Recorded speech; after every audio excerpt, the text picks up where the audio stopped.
Okay, it is April 10th, 2024, 6 o'clock p.m. We call this meeting to order. Start off with our opening statement. I'd like to welcome everyone to the Northern Regional Advisory Council meeting. This meeting is being held in person at the Weber County Commission chambers, as well as being streamed live on YouTube. This public forum allows you to express your opinions and ideas on wildlife management in our state. This RAC considers your feedback on the proposals before us today and reports them to the Wildlife Board. The Wildlife Board, not the RAC, is charged with setting wildlife policy for our state. Wildlife management is complex and sometimes it's emotionally charged. We all have ideas and opinions about what is best for Utah's wildlife. That's why we are here today, and that's a good thing. We encourage those who want to express their opinion at today's meeting to fill out a comment card. We expect those in attendance to respect the people who speak, especially those who hold views that don't align with their own. Respectful behavior helps facilitate efficient meetings where RAC members can listen, digest, and address the concerns, ideas, and proposals being presented for consideration. Disrespectful behavior, including booing, yelling, cheering, or laughing while someone is speaking, is not acceptable. You can also help to maintain a respectful space by referring to people by name instead of descriptors of their physical characteristics, demeanor, or gender. If this behavior occurs, the RAC chair will remind attendees to be respectful. If the behavior continues, the applicable individual or individuals will be asked to leave the meeting. Lastly, please help reduce distractions during the meeting by putting your phone on silent. And if you need to take a call, we ask you step outside. Okay, we would like to welcome all RAC members. We'll go kind of around here with introductions. We'll start over here with Ross. Ross Worthington from Layton, and just represent the public at large. Steve Sorensen, represent Sportsman's. Randy Hutchison, at large. James Carlson, public at large. Rob Dale, also public at large. We've got three individuals online, also as part of the RAC, who want to introduce themselves. Let's start with Anthony. Yes, I'm Anthony Von Ederhausen, representing the Forest Service Logan Ranger District as the acting district ranger. Thank you. Jamie? Hi, I'm Jamie Butler. I represent non-consumptive users. I'm in Wellsville, Utah. Thank you. And Jessica? Hi, everybody. Jessica Wade, and I represent the Bureau of Land Management. Thank you. We do want to excuse Ryan Brown, David Earl, Junior Goring, Darren Perry, Casey Snyder, and Nikki Wayment from tonight's meeting. Do also want to acknowledge we have online a member of our Wildlife Board, Paula Richmond, so appreciate her joining us there. We would like to welcome the DWR staff, specifically those that provided presentations and are available to answer questions throughout the meeting. So Dax Mangus, Rusty Robinson, and Chad Wilson. I think they're all here. Okay, there we go. There's Rusty. We would like to welcome the public that are attending in person or watching on YouTube. Those that are attending in person will have the opportunity to provide comments regarding any agenda item. If you wish to make a comment, you must fill out the blue comment cards and turn them into Jody up here in the front, and we'll get those passed over. The public that are watching on YouTube will not be able to provide live comments during the meeting. However, presentations were provided for viewing online. The public was able to provide comments to the RAC members for this meeting. So, with that taken care of now, we will move on to agenda item number 2 and approval of agenda and minutes. I'll move to approve the agenda and minutes. I'll second. Okay, motion by Randy, seconded by Ross for approval of the agenda and minutes. We'll take a vote. Ross? Yes.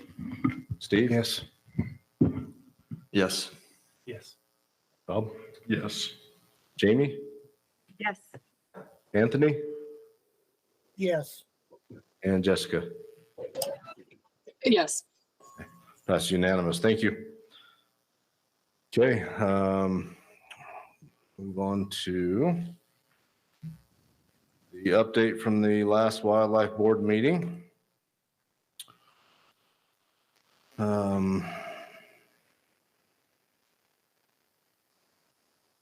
So we had on the Utah Black Bear Management Plan revision. Had a motion to ask the division to work with federal land agencies to address any concerns they may have with the use of barrels on the landscape. This is to be placed on the action log and addressed during the January 2025 board meeting. That passed unanimously. Had another motion to accept the Black Bear Management Plan revisions and rule amendments as presented. That also passed unanimously. We had elk management unit plans. A motion to approve the elk management unit plans as presented by the division. That passed unanimously. For the poaching reported reward permits rule revisions, had a motion to approve the rule amendments as presented with the request to the division to add the number of poaching reported reward permits issued statewide to the annual report. That passed unanimously. For the removal of ornamental species from the prohibited species list, had a motion to accept the division's recommendation as presented. That passed unanimously. And other business, we accept the division's recommendations to move the June 2024 Wildlife Board meeting to June 13th and December Wildlife Board meeting to December 12th. And that passed unanimously. So pretty kind of short and sweet on that one. So, okay, moving right along to regional update. Blair? All right, thank you, Mr. Chair. So one of the challenges we had with putting this update together for this meeting was just all the stuff that's going on in the region right now. Everybody just seems to be incredibly busy. And so we'll hit some of the highlights, but just know that all of our staff are out there doing a lot of really good things right now. So hit on each one of our sections real quick. So our wildlife section, some of the things they're doing right now is a lot of survey work. So we're doing a lot of sheep surveys right now on Promontory Nursery Herd that we just established, as well as on Antelope Island. So those counts are happening. Our biologists are also spending a lot of early mornings right now counting sage grouse and sharp-tailed grouse-licks. So those happen first couple hours of light each day. So each morning you can envision our biologists going out and doing a lot of those counts. We're also doing a lot of spring deer classification right now across some of our units. We also want to highlight one of our newest employees, Nick Madsen. He's actually here today, sitting in the back. He's one of our newest landowner specialists. So he's worked in our region off and on a couple of times now, and now he's back in a full-time position. He covers our Cache Valley and the northern part of this area. So we're excited to have him here on our staff with us. In our waterfowl areas, so right now is really carp killing time. So we spent a lot of time the last month or two removing carp from a lot of our impoundments. One of the main issues, as you can see in that middle picture, is just the turbidity issues that they cause as they muck around, and it really reduces the amount of light reaching into the water column and producing sago pondweed. So these carp kills are really helpful. They produce a lot of feed for birds later in the year, and so these areas are going to be hot spots for waterfowl hunters this coming fall. We've been doing those on our property, as well as some of the nature conservancy properties and forestry, fire, and state land properties around the Great Salt Lake. We also spent a lot of time on our Phragmites project. So this time of year, we're out trying to remove that residual that we killed in the summer last year. So we're doing a lot of mowing. We may actually get a burn off later this week at Farmington Bay and just trampling and mashing that stuff down. So we've done about over 1,000 acres, and really is a huge improvement and really opens up a lot of our marshes with this work we're doing. Also in the Great Salt Lake, brine shrimp season is officially closed, and we harvested over 26 million pounds of brine shrimps this year. We're also seeing conditions with the water coming into the lake really creating the most ideal conditions possible that we've seen in the last 10 years. So we expect production to be up even higher next year and should be one of our best harvest seasons we've had in quite a while. We're also doing a lot of shorebird surveys out in the Great Salt Lake right now. So we've got the Intermountain West shorebird survey that'll coming up here soon. And we're also starting into our second year of our bioenergetics study. We're learning a lot of really good things about food resources on the Great Salt Lake through this study. And I have a lot of really great partners that have been helping us with this. So SFW, Delta Waterfowl, Water Resources, and Utah Wetlands Foundation has helped to fund this, and we appreciate them helping with that. In our law enforcement section, we've had a little bit of shuffling around. Mark Shepard has transferred to our Cache district. Nick moved from the Cache to the North Slope district. And then Levi Bassett, who's currently in post, will be also filling one of our vacancies in Cache County. So a little bit of shuffling, but we're glad to have all those people in the region or coming to the region. Our aquatics program, and we spent a lot of time the last couple of weeks on Willard Bay collecting eggs from spawning walleye. We've collected about 28 million eggs so far, or 8 million eggs so far.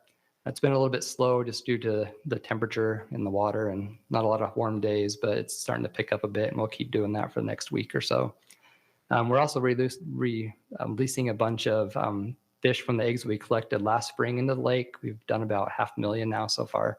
A lot of fish going back in, and overall the fishery is looking great, as you can see by this walleye that Clint's holding right here. Also some other work in aquatics. We're doing some frog surveys coming up here, and also some work on Bear Lake, collecting eggs, and then also some gill net surveys that'll be happening here soon. In outreach, we closed down our harbor elk sleigh rides a couple months ago. Had another good season up there, and it's just a great opportunity to come and see elk. So if you didn't get a chance, swing by next year, and those will start probably again early to mid-December, and you can take a sleigh ride and see the elk. In our habitat section, one of the big things we've been working on is a purchase. So we got some money from the legislature this year to acquire about 2,600 acres up near our East Canyon WMA. The sale should be finalized in late July. It's going to be a great addition to the East Canyon unit. A lot more acres now that people can access for hunting up there. It's going to be adjacent to the state park, and so they'll assume responsibility for part of it, and then we'll have the other part. So it's going to be a lot of new acres for hunters to utilize up there. So really excited about it. I've also been doing some fence removal projects in our region. So this is one here at Coldwater Canyon, WMA. The fences we're putting in are a little more accessible for deer, so a little more wildlife friendly. They also have the ability to lay the fence down for situations where we need it. This has been a cooperative project with MDF. We appreciate them purchasing this equipment that we're using right here, this fence roller. It's going to be a huge asset for us as we do fence projects in the region. And lastly, in our administrative section, they've been really busy helping with big game applications. So those are picking up, and a lot of people interested in that. And one thing we're all interested in is our office remodel is finally open. So last couple of years, we've been working on getting a new building. That's open. We're in it now, and we're all loving it and appreciate the work that Jamie did on that. We're also planning to schedule an open house next month. So all of you are invited to come and participate in that if you want to see the building and have some treats. Lastly, just want to highlight some opportunities we have in the region for RAC members if you're interested.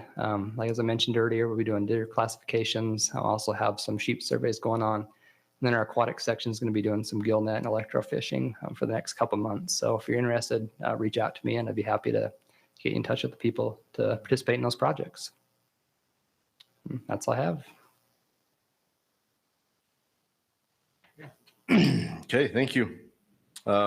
One matter of business that I failed to mention, we have been asked by the county, by Weaver County, as we use the building, that when the meeting is over, they've asked that we all exit out this front door to the west, on the west side of the building, and not out the back there. So just a note for everyone attending. So thank you.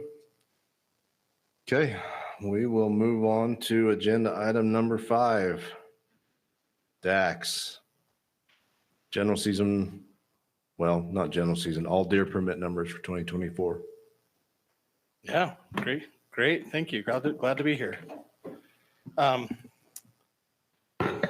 guess before we jump into it, we had an oversight on one of the recommendations in the packet, and just wanted to clarify on that. On our limited entry the limited entry deer permits that take place on the general season units. That's a muzzleloader hunt like that first week in November. In the plan, it says that we would recommend a minimum of 5 on every unit and up to 0.5%. And we missed something somewhere, and we had a couple units where we actually recommended slightly more than 0.5%, and just wanted to bring that to your attention. We'd like to fix that and change that recommendation. It was 2 units. The Monroe, I have it here in my notes so I get it correct. The Monroe we recommended 6 permits, and it should have been 5. And on the Fish Lake unit, we recommended 8 of those limited entry muzzleloader season permits, and it should have been 6. So, and that would be going with that 0.5% in the plan. So it just was an oversight on our part, and I just wanted to bring that to your attention before we dove into stuff or anything. But that would be our new recommendation, would be 6 on the Monroe, or sorry, 5 on the Monroe and 6 on the Fish Lake. Yeah, I apologize for the oversight there. And then anything you want me to cover, or should we just jump right in? What's the best way to start, Mr. Chair? You got any other updates or anything you'd like to highlight from the presentation? I know we've all had the opportunity to look at it online, but if there's anything you would like to add beyond what you've already stated. No, it's we're still kind of in a building phase, I think, here in northern Utah, recovering from the hard winter we had last year. Did see some comments and I've heard some feedback from folks that are a little concerned, saying, hey, general season success rates on some of these units that were really hard hit during that winter of 2020 or 22, 23 were really low. Maybe we should cut more permits. And I've had some great conversations with folks and understand where they're coming from. And we did see really low success rates and we figured we would. That's typically what you see after a bad winter loss, and deer numbers are way down. Some of those unit success rates we're in like the 10% range. So, and that's typically general season deer success rates. They vary by unit. There can be quite a bit of variability, but something in the 25 to 35% range is probably more normal average across the state. It's lower on some units than others. And we had some good conversations about that. And I guess maybe just to kind of jump into that discussion, we looked at it, the biologists make recommendations to manage towards the buck-to-doe ratios, the objectives that are in our management plans. We know that biologically we're safe. We're not having an impact on populations if we have enough bucks, to breed all the does during the breeding season. And a lot of that, the sideboards are pretty wide for what buck-to-doe ratios are viable biologically. And it's really kind of a social decision in between those biological sideboards. And, the success rate will probably be pretty low on some of those units again, for the next year or two. And we could cut more permits. It's not necessarily going to help the deer herd rebound quicker. It's not going to make the does more pregnant. It's not going to, you can cut the permits and the success rate will probably go up a little bit if we cut the permits.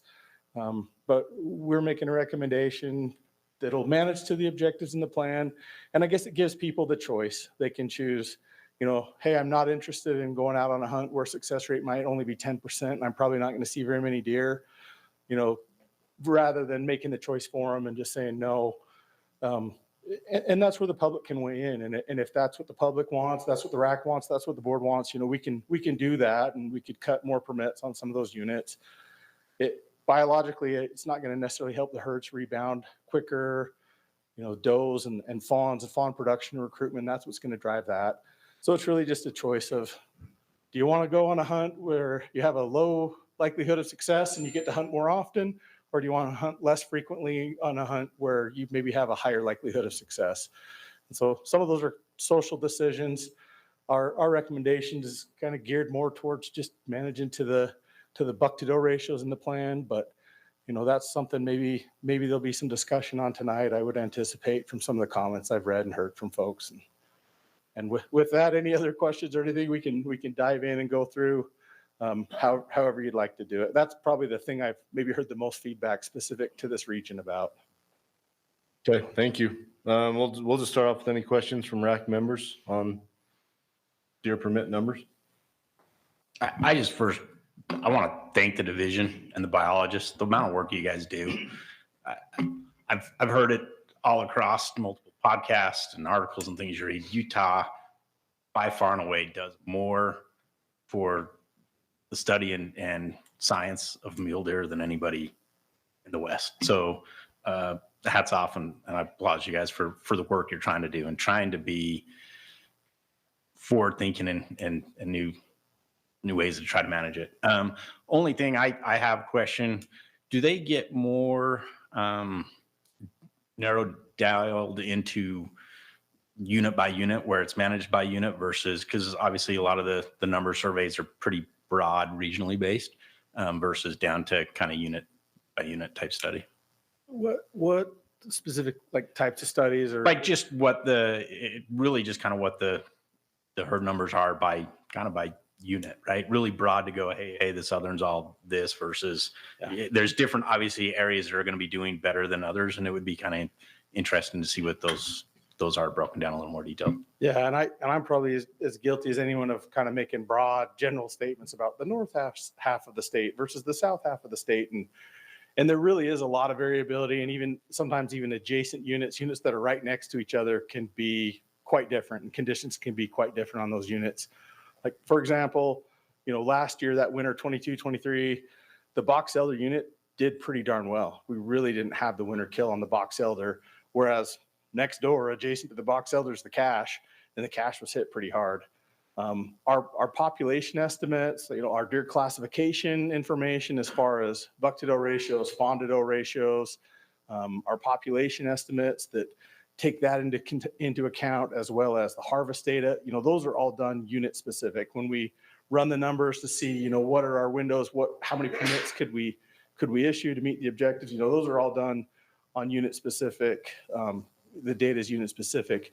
We try to have a really good sample of collars for our collar survival study, looking at adult doe survival and fawn survival. And we probably don't have the resources to have that level of study on every single, on 31 different general season units all across the state. So we've tried to be pretty conscientious about choosing units that we felt like would be good representative units for adjacent units in a lot of cases. So we try to have that information and that level of detail the best we can, but it's still not perfect. We don't always have actual collar data for every single unit. We've got it for quite a few, but we don't necessarily have that for every one of the 31 general season deer units in the state. So, but a lot of the other stuff is done on a unit specific scale. Is there somewhere where that's like accessible? I know you can see harvest number type stuff, but after the studies and surveys, I couldn't find anything, I should say, easily online to kind of look at that in a more micro. Yes. Yeah. And that's something we're working on right now. We're currently revising the statewide deer plan, and our goal, our vision for where we're going to go with that is that when it's done, essentially, rather than just, an 80-page PDF document you can click on the link to see on our webpage, we want to incorporate more of this information and find better ways to share more like unit specific survival information. And so that's part of our plan, is when we get this deer plan revision done, is that we're going to develop a website, an online interface where folks can find more of that data, because the point you bring up, Ross, is accurate. It's pretty hard to find, some of the survival information and some of that unless you contact someone at the division. We'll share it with you. We're happy to, but I don't know. That's an area where we have room for improvement as far as getting more of that data out there and available to folks. This is probably more of a regional question. I don't know if Jim wants to speak to it or the specific biologist, but what was fawn survival range across the northern units from this winter? On the low end or high end, or if you know unit specifics by chance? Yeah, Jim Christensen, Northern Region Wildlife Manager. So I don't have the specific survivals right now, but generally we were really good up in the 70 to 80% range. We are doing the postseason classifications now because we do not have collared fawns on every unit, and this is these spring classifications are how we determine that fawn survival compared to what we had last fall with what we have now. The cache unit does have some collared fawns over there. We are right around the 50% range there. Part of that, though, is we had some that were illegally killed by somebody. And so the natural mortality or natural survival will be a little higher than what that shows, because 2 of those were shot. Okay. Thank you.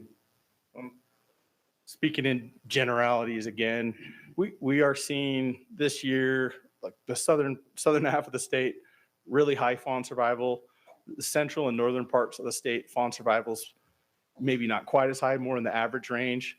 I think there was perhaps a little bit of a carryover effect from the previous winter, and some of those does weren't in the best shape when they gave birth, and we're maybe seeing a little bit of that. It's not bad, but it's not excellent. In southern Utah, it's excellent. Northern Utah, it's kind of average. So along with that, it kind of appeared to me when I looked through all that you presented, which was excellent and very helpful. Was there really an effort to be quite conservative in the southern part of the state? And was that based on more public reaction than anything else? Yeah, it's just the trend seems to be the southern part of the state tends to be really conservative with deer permits. They are really hesitant to increase permit numbers, even when their populations are doing well or deer numbers are increasing. And I think at some point we try to be public servants. We try to listen to the public, and I think we do typically tend to take a more conservative approach in that part of the state, just based on years worth of feedback from the public. So maybe not 100% consistent, but I'm just telling you the truth. We probably are more conservative in southern Utah just because that's the feedback we get. And people in northern Utah tend to want to hunt more often, and people in southern Utah, the feedback we get is that they'd rather wait longer and hunt less often to hunt bigger bucks.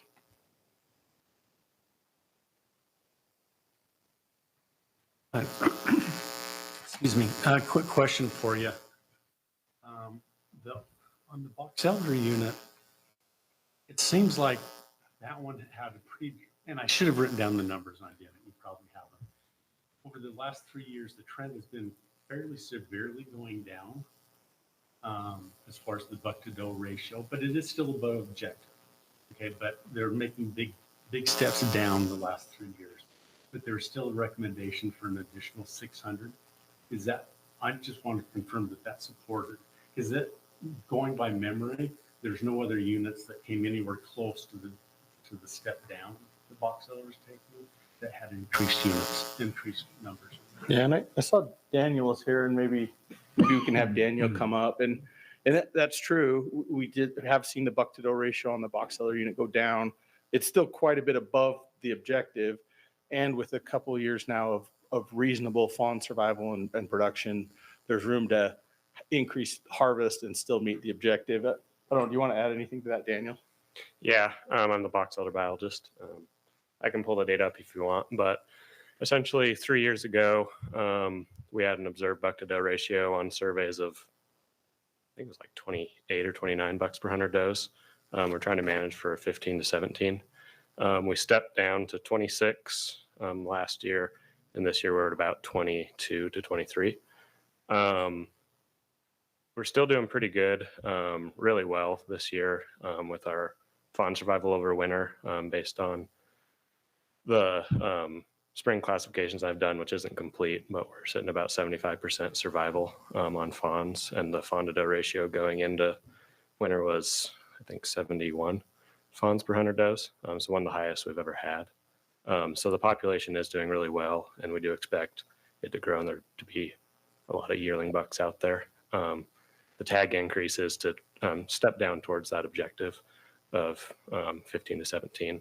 We also do know that there's a lot of private land spread throughout the whole unit, and those public hunters are kind of limited in the areas they get to hunt. So we do take a more conservative approach than what we could to dropping the buck to doe ratio, just because we know that during the hunt, some of the bucks we see on survey are not available to hunters. So we are still trying to take a pretty conservative approach down closer to our objective, but we feel that a tag increase will still let us do that without just dropping it really, really fast. Great, thank you. Yeah. So before you walk away, what is the model? If you put in the tag increase to 4,600, what does your model say you end up at buck to doe ratio? 22. Okay. Yeah, it's pretty conservative. And to be fair to Daniel, and really several of the units in this region are kind of tricky units that have big, large percentages of private land. And oftentimes those private landowners choose to manage more restrictively. And so it's kind of hard when the public land portion, it can be hard to turn up much for bucks. And then on a public land or a private land portion, that's really high. And, based on the numbers, if you just look at straight numbers or calculations or harvest, you could give 5,000 or 6,000 permits probably on the box elder to manage that 15 to 17. But I don't know if that's realistic with the distribution of deer with regard to public land and private land. So we, talking through the recommendation with Daniel, I feel like it's a pretty good, responsible recommendation that gives some more opportunity, especially for those hunters that are going to be on public lands, while also taking into account that the buck to doe ratio is probably going to be higher than the objective just because of the conservative management on private lands. And that might be a unit we look at in the future. It has been managed as a 15 to 17 unit for a long time, and maybe it might fit better as an 18 to 20 unit than a 15 to 17. I think we'll probably have some discussions about that. It has worked as a 15 to 17 in the past, but it feels like management on private land has been trending more towards the conservative end of things and managing for higher buck to doe ratios. Any other questions from RAC members? I've got one. The success rate on that unit is what? Because I feel like a lot of times people think, oh, you're issuing 600 more tags. They're thinking that that's basically 600 more deer are going to die. What is that? So that maybe if people are watching this, like if you issue that many more tags, 17% of that going to be a harvest, or? So average, kind of the long-term average success on that unit is about 35 to 40%. Last year it was 30%, so it was slightly lower. But yeah, so 600 more tags, roughly a third of that will get harvested. 180. That's why I'm the coordinator. So just kidding. Was Any other questions from RAC members? Any questions from the public? Okay. Move on to summarize public comments. Blair? Okay, so for this agenda item, the people that responded, we have 13 responses. 31% strongly agreed, 31% somewhat agreed, 15% were neutral, 0% somewhat disagreed, and 23% strongly agreed. And so for the weighted average of that is 3.5 out of 5, so relatively high. We did have 8 additional comments as well. And so those who were in agreement with this item, some said that they like to see the tag increases. Some people said they like to see the decreases in tag cuts on the Camish unit. And then one person was particularly excited about Dax's mustache. So I want to make sure we documented that as well. Those in disagreement, people wanted to see some more tag cuts, primarily due to just the loss that we saw last winter. Some people wanted to see more tag increases on the cash unit, and that was in response to just the buck to doe ratio being over the objective. So that's summarizes all of them. Thank you. Okay, we'll move on to public comment. Just a reminder, if you're representing yourself or a group, we'll have a 3-minute time limit for everyone. Looks like we've only got 4 comment cards. If there's anyone else who'd like to comment on this item, please fill out a comment card from the back and turn it in. We'll start off with Ty Butters. And after Ty will be Greg, I think it's Garner.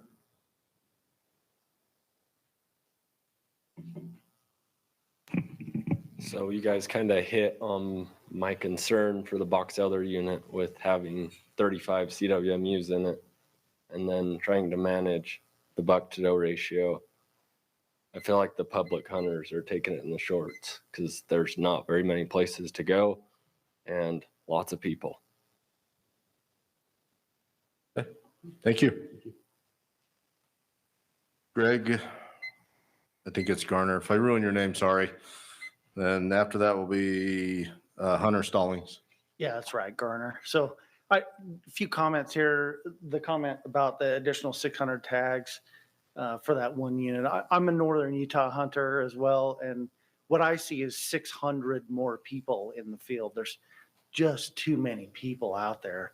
I hear the biologists talking, and I hear we're managing it for buck to doe, but when are we going to start managing it for the people on the mountain? It's on the area that we're at. We frequently hear the mountain. It's called the pumpkin patch, right? There's just too many people out there on the general hunt. So I'd like to see those numbers spread out. You know, whatever the biologists say, I'd like to see those numbers spread out for the different hunts. And I'd also like to see maybe more dedicated hunter tags handed out of that allotment. You know, maybe we could give some more of those to the dedicated hunters. So that's my comment.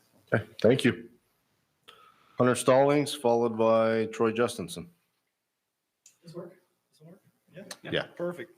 Hunter Stallings, representing myself. I missed the comment period online, so I figured it'd be a good time to show up and just give it in person. I support the DWR's proposals. I think that one of the bigger tragedies of the public hunting in Utah last year was not increasing permits when the data set said we could and should. I know there was some political and public feedback reasons why that didn't happen. But, as far as what we have to manage for is the biological data sets that we put through in the last mule deer plan. And so until someone comes up with a better strategy for, managing deer besides their gut feeling or what they see in the drainage they hunt, I think that's just the best way that we can manage to it. So I support the DWR proposal, and that's it. Thank you. Troy.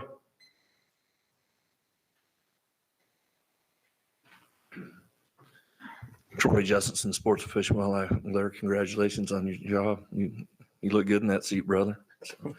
Some of you might not know, but today all the conservation groups got together and the CWMU Association, it was our annual WRI funding thing. And I believe we set a new record as far as the amount of money dedicated to wildlife in the state of Utah today. It was over $4 million that was allocated to projects. And so big shout out to the division, all their biologists, and working well with us and coming with great projects to hopefully increase, the opportunity for us to enjoy our wildlife in the state. As far as the numbers go with the deer permit recommendations, we support the recommendations from the Division of Wildlife Resources. We spend a lot of money on getting the best possible data we can. And it's been mentioned that we, quite frankly, have better data than any of the Western states. And that data shows that we have the ability to increase and present more opportunity. So we need to take advantage of that, and we support it. Thank you. Thank you, Troy. Okay, that's all the public comment cards we have for this agenda item. So we will move to comments from the RAC.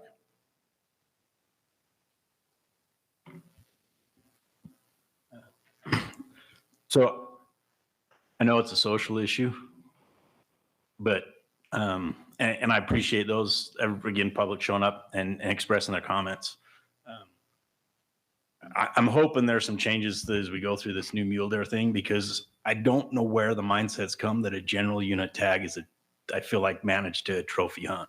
We have a lot of opportunity and to issue more tags. So I like what the division's doing this year. I think there's more room to increase the number of tags in a number of areas. And frankly, the science supports it. If you spend the time reading and going through the science,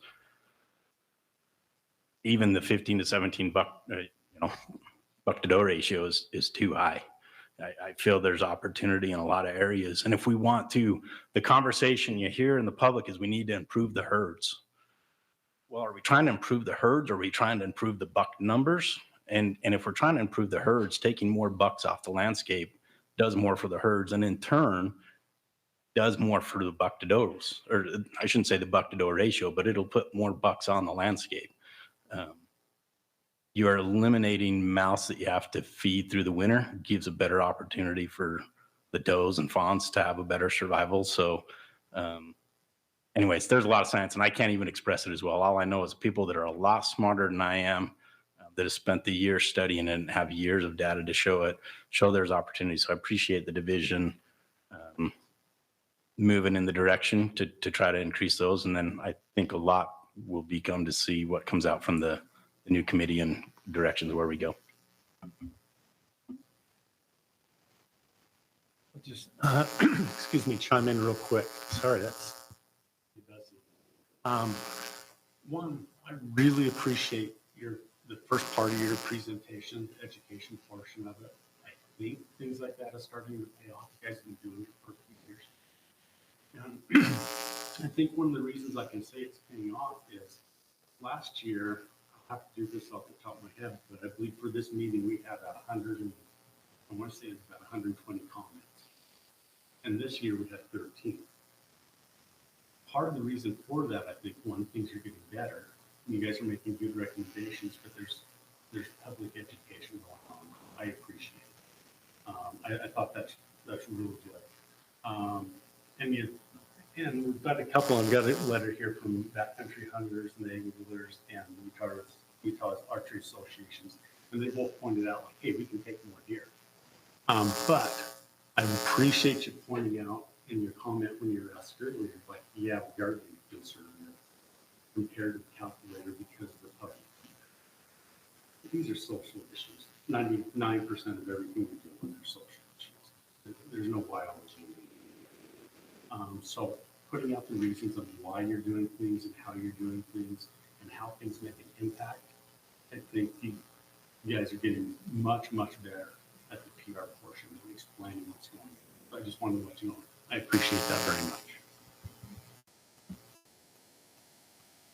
I've got a little heartburn with some of the units.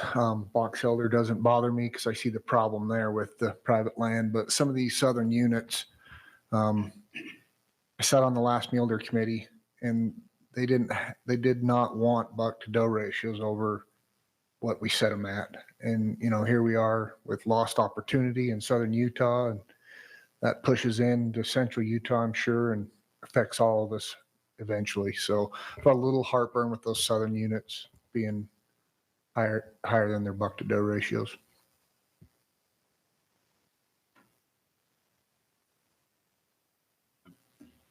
You guys are pretty conservative. Obviously, you said in the southern. Like, how much more could you push that southern, tag numbers? Because I feel like that's where there is the biggest opportunity. And again, on the social issue, the thing that we always see is work to improve the the herd numbers. And then when it comes time that draws come out, everybody's complaining that they didn't draw their tag. So we got an opportunity to put more tags, I feel like, in people's pockets and help out with that.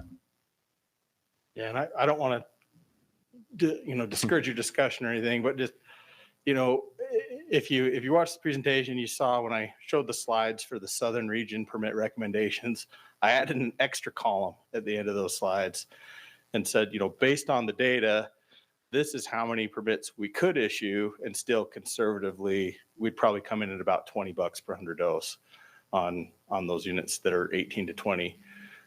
And what we're asking is saying, just at least meet us halfway. Let's at least try to get half of that. Is I think, and our recommendation is at least give us half. We're comfortable going all the way to, to that higher column, that farthest column on the right. And where we've had the most pushback and the most concern and the most, folks that were just kind of outraged and shocked by permit recommendations is Southern Utah. And it's kind of that way every year. And Steve's right. We're managing above the buck to doe ratio objectives.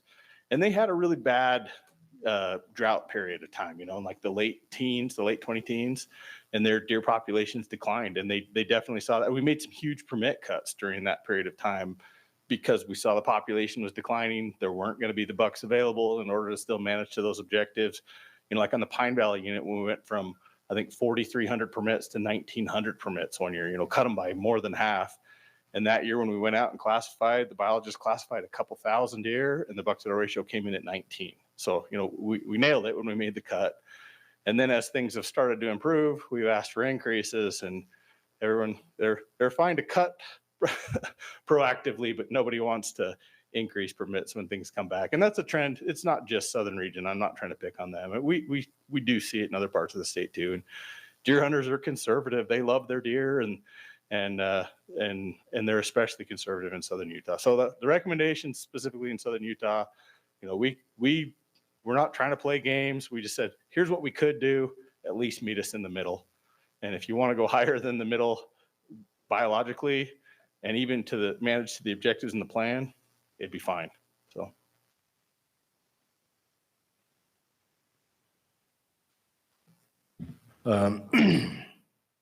I'll just throw in my 2 cents because I don't think I have to vote, so it'll be all right.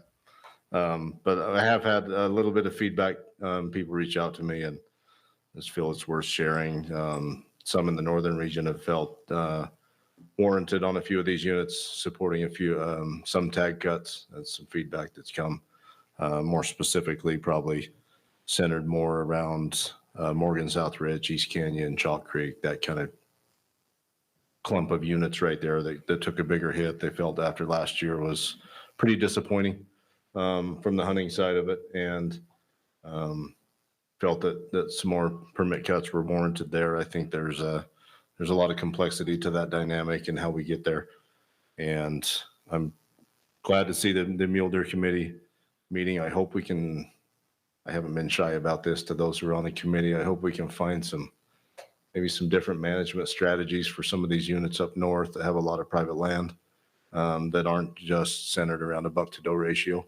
So I think it puts some sideboards on the division to manage too that probably aren't an effective strategy if we're just trying to hit a buck to doe ratio there, because they always run high. We always throw more permits at it, and there's only so much public land. There's only so many bucks there, and no matter how many permits we throw at it, it doesn't bring it into objectives. So just some of the feedback that I've heard from some, and then others, I think are supportive of where we're at. I think there's a dynamic that's going on right now. I feel a strong resistance in some regions of the state to permit increases. I feel like we've been fairly fluid up here in more of the northern part of being willing to cut permits when warranted and add when warranted. And, hunters sitting at home on the couch every fall isn't necessarily a good thing. And want to give people the opportunity when we can, and even, seeing some increases on box elder and some of those there to try and take advantage of it when we can, I think is warranted. We've gotten pretty accurate with our models.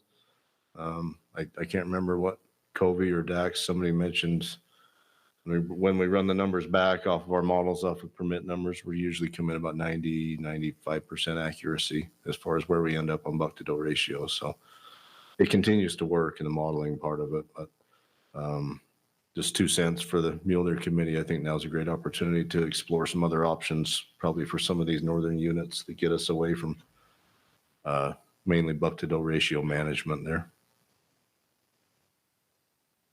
Any other comments from RAC members?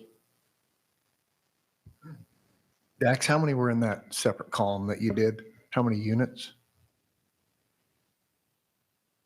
I think it was just the southern region units are the ones, and most of the rest of the state, we're pretty much just managing to what the data says we can do, with taking into account on some of the private units that are dominated by private lands. We don't always recommend just because it doesn't work. But yeah, on those southern region units, it was the Beaver, Boulder, Fillmore, Fish Lake, Monroe, Dutton, Panguitch Lake, Pine Valley, Southwest Desert, Thousand Lakes, and Zion. They had a lot of general season units in southern Utah. And the recommendation we made for southern region increased permits, 5,300 permits, and the total statewide permit recommendation, I think, is like 6,800 permits, if I'm remembering the number right. So, I mean, the bulk of the recommended increases that we're recommending this year are coming from Southern region.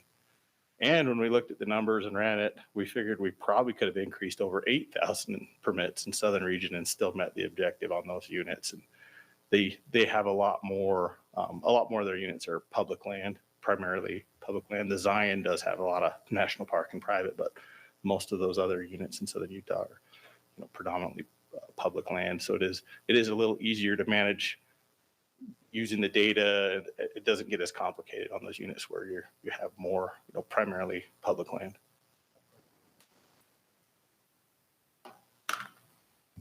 Any other discussion from RAC members? Just a note as we move into motions on this one, the updated recommendation would be on the limited entry late season muzzleloader hunts on Monroe. That recommendation, if approved, will be 5 permits instead of 6, and Fish Lake will be 6 instead of 8. So, no other discussion. We'll entertain a motion. I'll make a motion to accept the plan as presented, except for I think we should see an increase of some additional tags still in that southern unit. I think there's an opportunity to for the division to reconsider that going, whether it's the 8,000. I'd just say go to the 8,000 that they recommend. There's room for it. Would you be comfortable with 3/4? Hit a 3/4 mark? I Yeah. You're going to get a lot of fight back. I agree. We'll get 5 back. So I'm fine with what's 3/4 of that additional. That's his job to Hey, figure it Dax, out. what's the math on that? We could do the math, and some of the units but if the recommendation that like all the units are at least 3/4 instead of some of them being halfway, that we could do the math and figure it out. So I think we'll just make it the recommendation of 3/4 and let them deal with the math calculation. So accepted as presented except for an increase in the southern units by 3/4 of the total number that they said the unit can handle. I'll second that. Okay. Motion by Ross, seconded by Steve. I'm going to have to comment. And I honestly want feedback because I might be barking up the wrong tree. But I'm actually okay with that. But here's my but. I think it's the southern region that should be deciding that. We've got a lot of say, and I would hope and expect the board to follow our recommendations on the northern region. We should have some input in the other regions because we are here for all of the wildlife. But I think the southern region should have the prominent decision making ability in that. And I can understand that to a degree. The problem is that what happens there directly impacts the rest of the state. I mean, again, we regularly see complaints about how long it's taken to just draw a general unit, and to increase that opportunity. Again, it's not just, we have lower population in the southern end of the state, and we have people willing to travel to go hunt and fill those tags. And frankly, again, the science tells us that, to me, the herd can handle it. So I do sympathize with the South, but to me, it still directly impacts everybody north in the state. Any other discussion on the motion? I guess my thought is that we do have a right to make that input because it does affect us, but I understand the concept that if you're in the South, you're certainly directly affected. Everybody else is too. Personally, I came away from reading all the materials, hearing the presentations, feeling like the division is being conservative, probably largely across the board. I think that tags could be increased in other areas besides the South. I don't care too much for the concept of picking on the South, if you will, even though I think it totally affects us. I like what the division's done. I think they've been conservative with it. My preference would be to frankly accept the division's permit recommendations without the increase in the southern, even though I had the concern and voiced the question previously. I've toyed and tried to balance that in my own mind, but I think we personally are better leaving it there. But with the division maybe taking into account, if we continue to have these good years that would support greater permits, to maybe come off of the conservative, totally conservative approach. And it's not totally conservative. That's not stated properly, but not be too reluctant to make recommendations for higher. You've kind of done that for us by putting that extra column in there. It's kind of an invitation to do what the motion asks for, but personally, I think we ought to approve it as it is. Randy, I feel like the Southern Region RAC is going to have, it's going to have more voice than us doing this, but at least we're letting them know it's a problem, letting the Wildlife Board know that it's a problem and it's affecting us. It might not affect us in northern Utah, but it is affecting Central Utah. Just because people want to hunt, they move north. So that's my two thoughts. Yeah, and I get it, and I agree with what you're saying, and I'm reading between the lines, and you can disagree with me if I'm wrong on this, but I think that extra column got thrown in there for that reason. Like, hey, here's extra information for you, so you guys can go this direction if you want. The board should be picking up on that, and certainly the southern region is going to be picking up on that. Well, and as pointed out, there's opportunity across a lot of the other parts of the state. I mean, if we just, again, part of the frustration with the opportunity that's expressed again by the public oftentimes. I know we're trying to manage for a expectation on a buck. They want an experience and expected harvest, but that's not the point of why we're hunting. But more so is while there's that opportunity, we'll let the deer committee go through and set those new expectations. But if we have this plan that we're managing to, which is already seems to be higher than what it should be, why not work to get those numbers down to what the current plan is? I mean, that's why I feel like it makes sense. And again, at least we get to express our hopes and thoughts to the board and let them make the decision. Frankly, I'd like to see tags in other parts of the states increased as well. I think there's the opportunity to do it. Okay. Throw in one more thing. I strongly suspect that you're going to bring this up to the board on the board meeting that we had this discussion. Yes. No matter how this vote goes, I would expect and want that brought up. Yes. And discussed. Yep.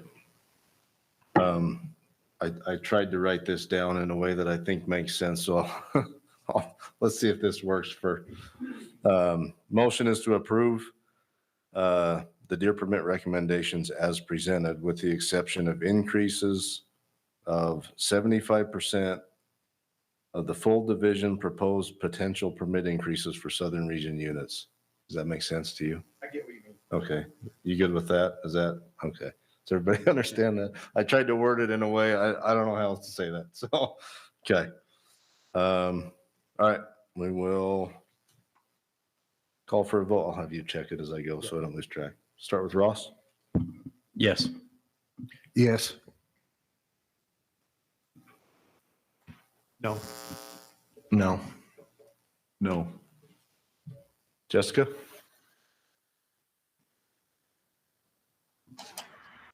Yes. Anthony? Yes. And Jamie Yes. is.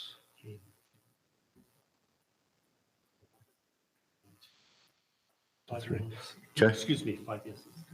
Okay. Motion passes 5-3. Is there anything you want to add beyond your discussion? Just Okay. what we discussed. James, anything you want to add for your vote? I can just see both sides. But see what happened here in northern Utah with the snow last year, and I would just err on the conservative side like the division's done, because the northern Utah herd is certainly hurting, and I know that the success rate's not going to be 100% if we issued all those tags down in the southern state, but if all of a sudden we come into a crazy drought or a bad snow, I would rather see a handful more deer on the landscape than hunting them and then having a natural cause of death like we had here in northern Utah. So, Robert, anything you want to add to your vote? Pretty much what I said before. I think it's just a little bit raw right now. I'd like to see it happen over the course of the next year or two, but. Okay. All right. Thank you. All right. Well, the easy one is done. Agenda item number 6, Rusty. I was hoping mine would be the easy one. We'll find out. Yeah. Once in a lifetime species permit recommendations. Yeah, Rusty Robinson, once in a lifetime species coordinator. This is a recommendation of the 2024 hunt permits for all the once in a lifetime species. I don't know if I have any big updates or anything outside of what was already presented.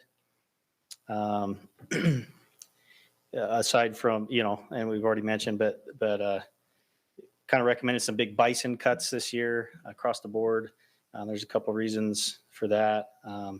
And then probably the other standout would be the cuts on the hyenas mountain goat hunts, where they had a little harder time this past winter than some of the other goats. So, but I'm open for any questions or discussion. Do we have an estimate on population decline on those UNS goats? Yeah, off the top of my head, I think there's the central, the east, the west, Lighty Peak, Camas. Every is a little different, but somewhere between that 25 to 30% population decline on most of those units across the board. How are the negotiations looking for the access across the tribal lands? I don't know if there's a good time frame or timetable, or if we're making a lot of headway one way or the other. I think we're in kind of a holding pattern right now. So I wouldn't, if I was to put in for one of those, roadless hunts, I wouldn't anticipate, being able to access that Seago trailhead at this point. We're always hopeful and we're always working towards that. I just don't know the likelihood at this point. So I wouldn't want to get anybody's hopes up. Correct me if I'm wrong, but isn't there some issues with the goat count here? I forget the name of the unit right here in the north. On the Willard Peak. Yeah. I would defer to Daniel or Jim on that. I'll speak to that. Maybe clarify problems or. Just as I understand it, the numbers have been declining. Oh yeah. Pretty significantly, and for sure. Not quite sure, I guess, why yet. Yeah. So I don't exactly know when it happened, but we did have a pretty significant decrease in that population. It seems driven by a couple things. So we did take either one or a few transplants, groups of transplants from the unit to different units, and we were harvesting it pretty heavily for a while. We did have a lot of goats there, and I know the Forest Service kind of put pressure on us to get down towards our objective. And while we were trying to do that, we also had pretty bad drought conditions that reduced recruitment pretty significantly. So that's kind of where we're at. There's also some possibility that we're not seeing as many goats as are out there because, it's a really steep, rocky unit. Goats are smart and don't like helicopters and can hide. So it's possible that it's not as significant as significantly low as we think, but we're just erring on the side of what we see. The last survey we did this, when did we do that? This year sometime. Don't know the date. August. We saw 18 adults and 5 kids, 23 goats total. The previous year, previous year, I don't remember the exact distribution, but we saw 18 goats total. I think 18 goats total. So we did see a slight increase in that. We did have 2 goats killed this year on the unit. The one tag that we did issue for the unit, and then we also had a statewide tag harvest as well. Unfortunately, we had a nanny harvested on the statewide tag. Unfortunate, but that's where we're at. Thank you. Also, just so everyone's aware, we are planning on doing a transplant this year from the Tusher Mountains to Willard Peak. Not a lot of goats, but maybe 15 goats to try to give them a little shot in the arm and boost that population. Any other questions from RAC members? Just out of curiosity, if you put 15 more on there, how long does that take to see the effects of them? Do they get along pretty well once you put them on there? Is it a couple years before they take to each other? Or? I think they integrate pretty quickly. Where they're such habitat specialists, they don't have a lot of choices other than to just occupy the same space and get along. I don't know that we've seen any issues with putting transplants on top of resident goats. They integrate very rapidly and everything goes well.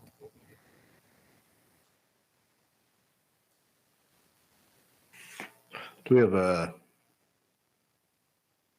recap of how the sheep on the island are doing? Yeah, doing great. And Jayla, you can welcome to correct me if I say anything wrong. We did have a few mortalities last year. Most of those sheep have collars on them, and I believe the ones we lost were due to blue tongue. With all the bugs out there, that's pretty common. But they're producing, they're doing great. I think we've probably got close to 80-ish individuals on the island. And so, yeah, and we did do a little capture work out there this year as well. And those genetics are pretty impressive. We were seeing 5-year-old rams with over 16-inch bases. And so I think it's gonna be really cool to get those going and hopefully transplant them other places in the state. Thank you. Okay, any questions from the public? Okay, we will summarize public comments on this one. So we had 8 people respond to this action item. 50% of those were in agreement or strongly in agreement. 13 somewhat agreed, 38% were neutral, and 0 disagreed. So a weighted average of 4.1. And we did have one comment, and that was in regards to goat numbers. They felt like over this last year with the big losses we had, they would like to see, because the public's having so much of a steep cut, they'd like to see some of the expo permits and other permits like that cut back as well. Okay, thank you. Only got one public comment card for this one, Troy Justinson.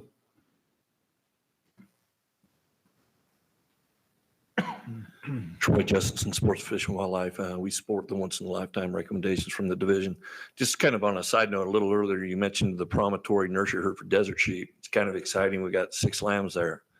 Potential 2 more ewes to have lambs, so that's pretty exciting. We started out with 13 sheep. We got these 6 lambs, hopefully 2 more. So, and then also the possibility of grabbing some more from Nevada come June. So thanks to everybody involved.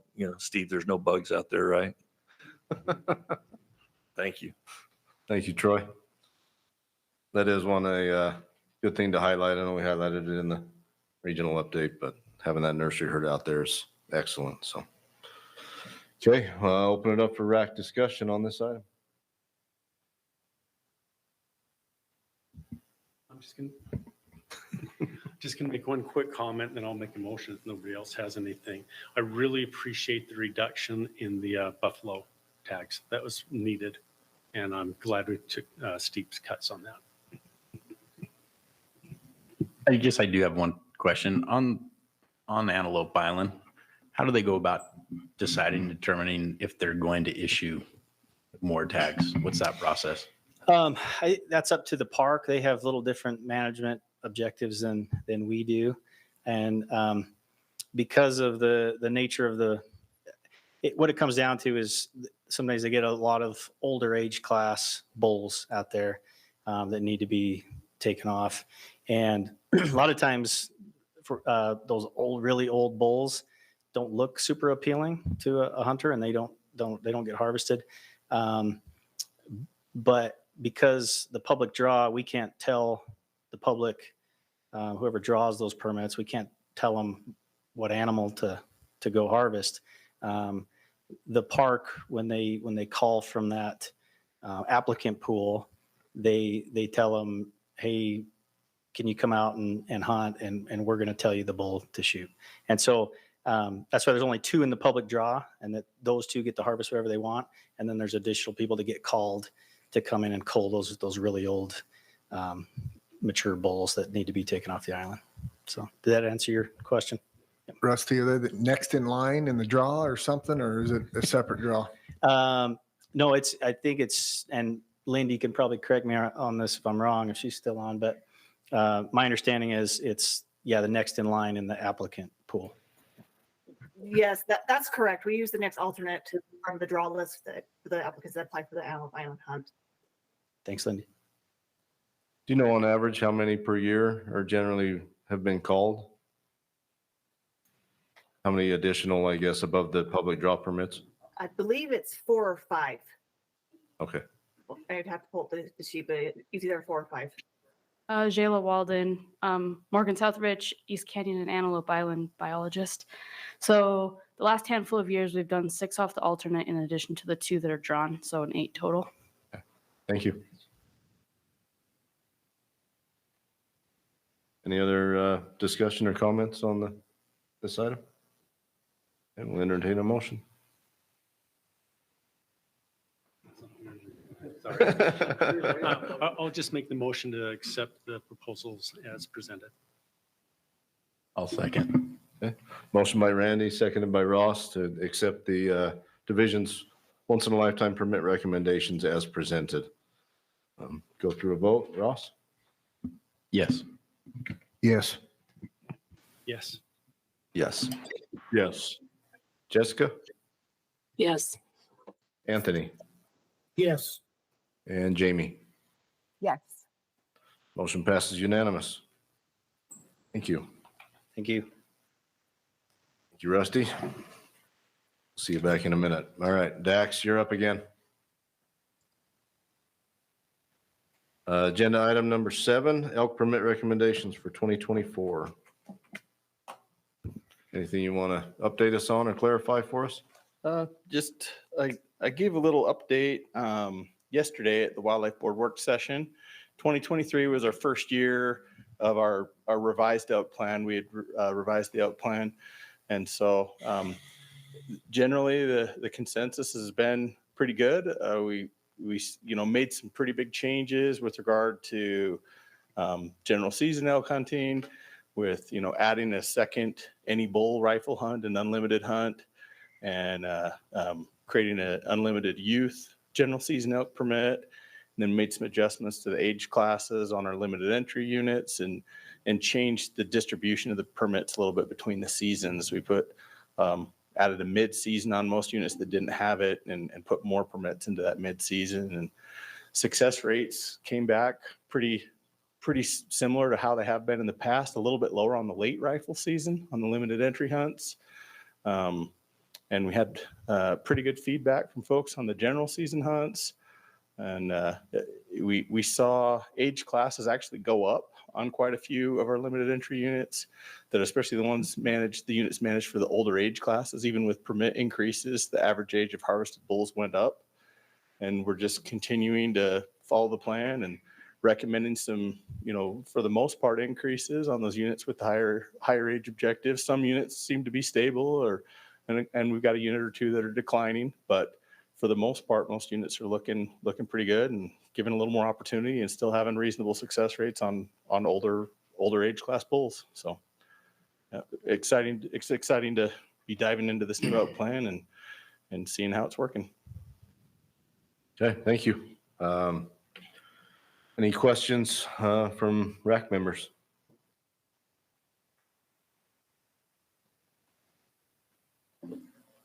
Okay. I have one question for Anthony though. Speaking of elk, did we build like a 6-mile long buck and rail fence together up past Harbor Ranch and Saddle Creek like 20 years ago together, Anthony? Yes, we sure did, and I think it worked. So good to see you. It's been 20 years. Yeah, good to see you too, Dax. Any questions from the public? Okay. So, sorry, I have one quick question. How were, I guess, the calf survival, like some of the counts on some of those units? I just noticed last year in some of my own stuff with elk hunting and scouting, elk weren't in areas, in their normal calving areas. They weren't able to make it back and everything like that. So I'm just curious kind of what those numbers looked like as far as number of calves and survival and all that kind of stuff. And we don't have the same level of collar data on elk as we do, just because survival rates on elk tend to be a lot more constant compared to deer. But I don't know if any of the biologists here from the region want to speak to it, but we did see a few weird things last year with elk, just where the snow held on so deep for so long. We saw some elk that maybe spent more time in different places.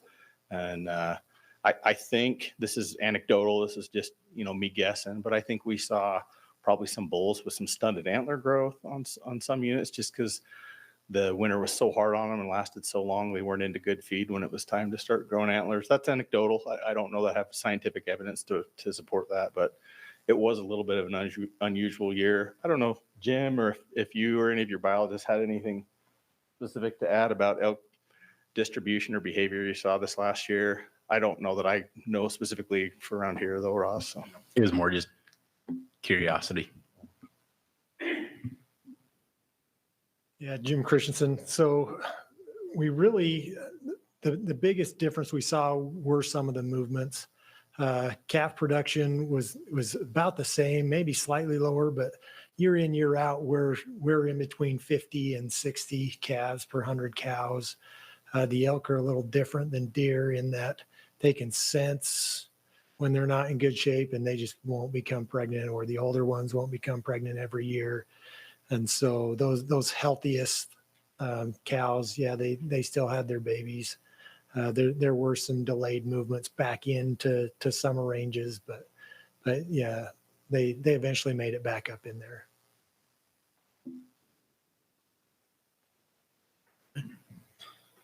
All right. Any other questions? Okay. We'll summarize public comments on this one. Okay. Yep. So on the Elk Permit recommendation, we had 9 responses. 22% of those strongly agreed, 33% somewhat agreed, 22% neutral, 0 somewhat disagreed, and 22% strongly agreed. So it was a weighted average of 3.3. And we had 4 comments. Some of those referred to dropping ages that they didn't like to see, and so they wanted to see fewer permits on some of those units. There were some comments about general season, multi-season permits, wanting to see those on any bull units, and not allowing spike hunters on any bull units. And then there was a comment about wanting to see fewer tags on the limited entry early rifle hunts. Thank you. Okay, 2 comment cards for this one. Hunter Stalling, followed by Troy Justinson.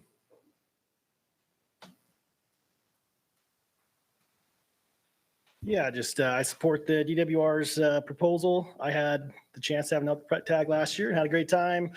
It was a late season tag, and it was harder to find elk than the previous year's scouting for sure. I shot him at like 10,000 feet in the pines in November, where he normally wouldn't be. So we got the job done. I think that the elk plan that was put forth, that was implemented last year is awesome and gives a lot of awesome opportunity for the public to have more limited entry permits. So, I get the chance to talk to a lot of farmers in my job, and also some CWMU operators because of that. And I have heard some complaints about size of elk on some of these, more premium elk units like San Juan and beaver and whatnot, but I think that some of those sizes, a lot more that has to do with some biology than how we're hunting them. And so I just would support the proposal and like to continue to see this elk management plan managed to. So thanks. Thank you, Hunter. Troy? Troy Justinson, Sports Fish and Wildlife. We support the division's recommendations with the one exception. Our San Juan committee would like to see the bull permits on the San Juan units stay the same, not increased. Thank you. Thank you, Troy. Okay, that's all we have for public comment on this item. Open it up for RAC discussion.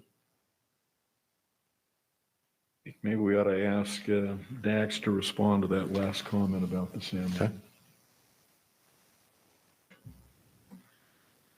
I just was pulling up the ages, just as a reminder, we managed to the average age of harvested bulls on our limited entry units. The San Juan unit has an age objective of 6.5 to 7.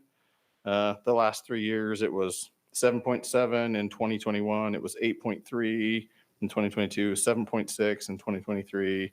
So our 3-year average is 7.9. So it's, close to a year above the age objective, and that's why we're recommending an increase there. So, What's the increase, Dax?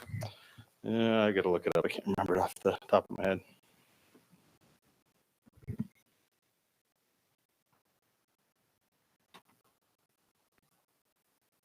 Increase of 14.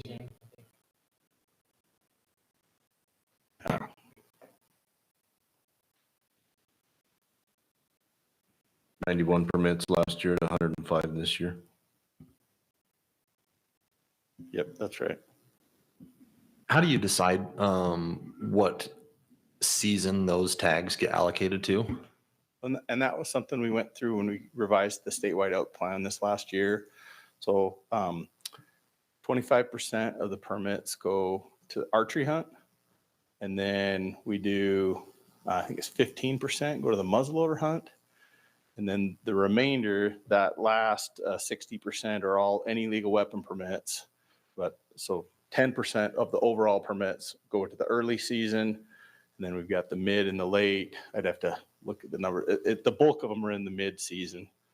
So, but it's a pretty small percentage. It's less than it used to be that go into that September rifle season. And part of the change was to reduce the number of permits in that season. We also shortened the length of that season from a 9-day hunt to a 5-day hunt. So, yeah, does that answer your question? I can't remember the exact percentages off the top of my head. And in this case, you're going to have a pretty high success ratio on all of those, in the San Juan specifically. Yeah. They haven't changed much from what they were in the past. Success rates are pretty similar.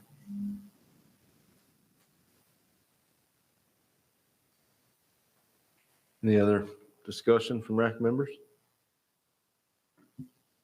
I guess my curiosity, and I don't know if there's a way to get an answer unless have Troy come back up, but why was that their request from that end of the state on that unit? I'd just be curious as to why they're where we're above the age class and the success rate, everything's there. I'm just like, why would that be? I talked to a couple of them and they said that they'd like to see it managed more for a trophy hunt instead of a younger age, just instead of filling tags.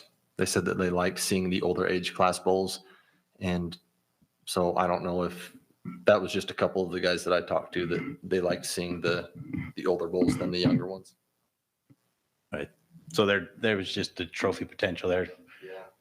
Because it's 7 and it was what I think the average 7.6. I mean, again, if I just go to the science and the biology, a lot of argument is that they cap their growth at around 7 years, other than a few outliers. A lot of times 7 years is where you peak. So we're already there, I think. So what was the sportsman's input from that area based on?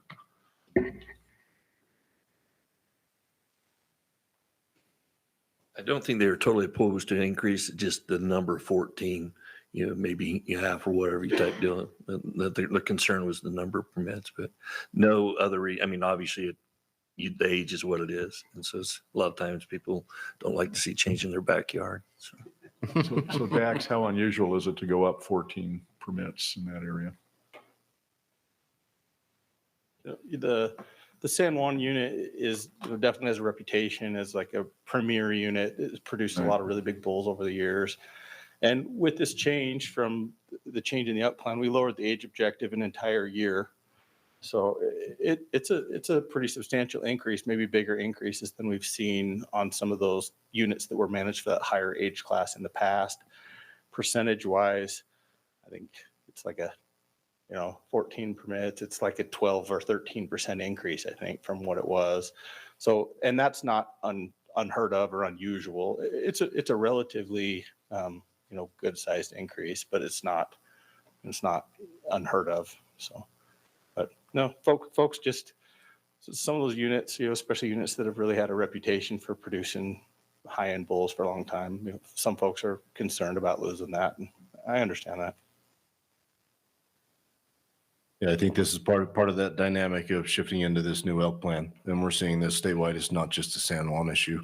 One of the proposals, I think, last year was to double the permits on the beaver, and went about halfway there, added about 38 permits, which is a huge increase on a unit like that. And we're seeing that in pretty much everywhere within the state, but it's part of the dynamics when we bring through a new elk plan with the significant changes that we put in there.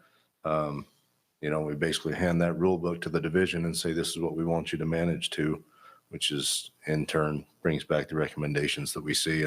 And some of these units, if you look, I think it was at Monroe, jumped up almost 2 years on average age this last year. Just partly can be some of it. We're just harvesting more bulls, and there's probably a number of those that can be 10 or 12-year-old 315-inch bulls that wouldn't have been harvested before, and now they are. So probably going to be some dynamic shifts there in average age harvested for a while, it seems like, as we increase permits till that levels off. But I don't think it should be I hope it's not a surprise to anyone on the RAC when we see year over year continual increases in limited entry elk permits. That was the point of the shifts in the elk plan, kind of went where it went that way. So it can be hard. Nobody wants to change the unit in their backyard as long as you got a tag in your pocket. So I love the elk plan and the direction they're going. I think the results we're seeing with older age bulls is exactly that. There's a lot of older bulls that have peaked and are digressing, and there's a lot of bulls dying on the landscape that are opportunities for people to harvest. Not everybody's out chasing a 350 or 400-inch bull. So any other RAC discussion? There's no other discussion. I'll move to accept the division's permit recommendations for elk for this year. I'll second that. A motion by Robert and a second by Steve to accept the elk permit recommendations as presented. Any discussion on the motion? Okay, so for a vote, Ross? yes. Steve? Yes. Yes. Yes. Yes. Jessica? Yes. Anthony? Yes. And Jamie? Yes. Motion passes unanimous. Thank you. Okay, agenda item number 8, Antelope Permit Recommendations. Okay, yeah. For buck pronghorn permits, again, we managed to an average age of between 2 and 3 on our limited entry buck pronghorn units. We're meeting or exceeding that on all the units. I think we only have a couple units where we're actually within that 2 to 3. Most are over. The data shows that buck pronghorn pretty much reach their horn size potential by 2 or 3 years old. And so we're trying to manage in a way that allows the maximum number of people to be able to hunt and enjoy the resource, and also, still be able to find quality animals. They are a little bit unusual in that regard, that a lot of times some of the biggest pronghorn are only 2-year-olds. So they realize that potential pretty young. So we've been consistently increasing permits across the state on pronghorn units as long as we see those ages coming in above 3. And this year we're recommending increases on 21 of our, I think, 28 units. And we're recommending reductions on a couple units where we've had some drought impacts, the box elder puddle valley, on one of San Rafael, I think it was I can't remember if it was the desert to the north, and then on the Cache Rich, which continues to kind of still reel a little bit from the bad winter kill we had in over that winter of 22-23. So, yeah, and that we can go into any specifics or look at any specific units if you'd like. Okay, thank you. Any questions from RAC members? Yeah, and I apologize, I can't find my notes. I know I wrote it down. But could you give me an update on Parker Mountain? That was a great herd for a lot of years and it struggled for quite a while. Yeah, Parker Mountain has been kind of a tricky one. Parker Mountain was really productive, and one of the issues we run into in that area is that herd is so productive, we're constantly above the objective, and so we're trying to manage the population down, and we've done transplants and a lot of things off that unit. It's been just kind of a rock as far as pronghorn units in the state for a really long time. And then something shifted. I think it coincided with the drought and some really hard hunting pressure. And we had several times where our recommendations for permit numbers on that unit got increased substantially through the public process due to concerns from folks in the ag community that pronghorn were maybe taking more than their fair share of feed on the unit. And I think we hit a point where numbers declined due to drought, and some really hard hunting and pressure changed the distribution of those animals to where it got really hard to even find a pronghorn on Parker Mountain. And so we changed the boundaries of the hunt, and found that quite a few animals came back down. I think a lot of animals had actually run into stuff that had a lot more tree cover and wasn't maybe traditional pronghorn habitat. So some of the animals were just gone, had been harvested, removed, but also some of the animals changed their distribution too. And so we used that other hunt boundary for a little while, and then they started to come back. This year, a biologist flew and pretty much counted the objective from the plane on the Parker Mountain unit. So it looks like they're back. I think a couple wet years has helped. And we're recommending, to start to add some permits back on Parker Mountain, but we're also being a little hesitant and maybe not jumping in and trying to get too aggressive too quick. We don't want hunting pressure to push them all back up into the trees or something there too. But Parker Mountain's been a little bit challenging for us for a couple of years. And, but the numbers do appear to be back to like I said, we counted the objective from the plane this spring on the spring flight. And I should know this, but I don't. What is the objective there? I can't remember off the top of my head. I don't know if we have anyone from Southern region on the call that might know. And that's okay. You don't have to dig that up. But I'm glad that it's coming back, and I like that strategy. We're hunting on the outside, trying to push them back in where they should be. I would throw out, this is just me opining, I go down there every year a lot doing sage-grouse counts and stuff like that.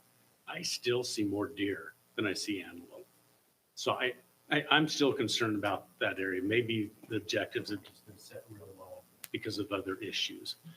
But be careful. I really like that area. So my recommendation is be conservative on that one.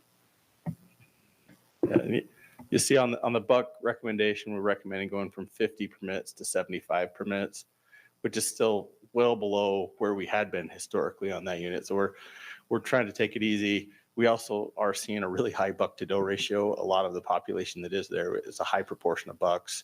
And when we get into the antlerless permit recommendations, we did recommend 25 doe permits for the Parker Mountain, but it's still a pretty low number compared to the objective. So, but yeah, thanks for the input. And I know bucks don't have babies, so I did that. Thanks. What I heard is you think we should increase deer permits down there. You already voted to do that, I think. Have you started to see any improvement in the box elder on that puddle unit or whatnot? I just know there were some concerns over the last couple of years of tag holders that have had that. But we looked at the success rate data and age data, and it wasn't too bad. We still had good success rates. I mean, I think any legal weapon success rates were still, 80, 90%. And we typically see that on most pronghorn units around the state. I talked with the biologist there. that just, if he felt like there was several fawn cohorts where pretty much the entire fawn crop wasn't there. And those were the animals that would be coming into that harvested age this year. And so that's why the recommended decrease there, just because due to severe drought, some bad conditions in that unit, they just felt like they were missing a couple, almost entire cohorts of fawns where they had fawn to doe ratios in the single digits type thing. You know how the recovery looks on the cache? What was our fawn production this year? Did you count all three of them, Sam? What did we see? It wasn't good. It was pretty low. And I'm exaggerating saying all three, but it Like it's 5 or like, what's pretty low?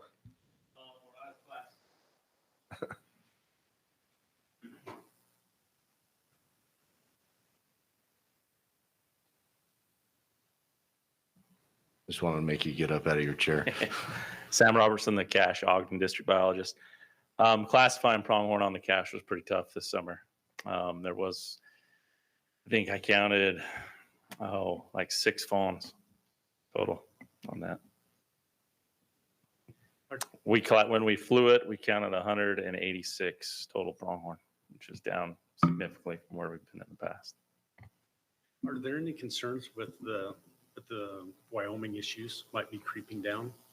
Yeah, there is concerns, and we collected dead pronghorn last year, had them tested, and everything came back negative. So, and that's why we've had some pretty drastic cuts on our pronghorn permit numbers there. What's creeping down from Wyoming on the antelope? Disease. What is it? Microplasma, yeah.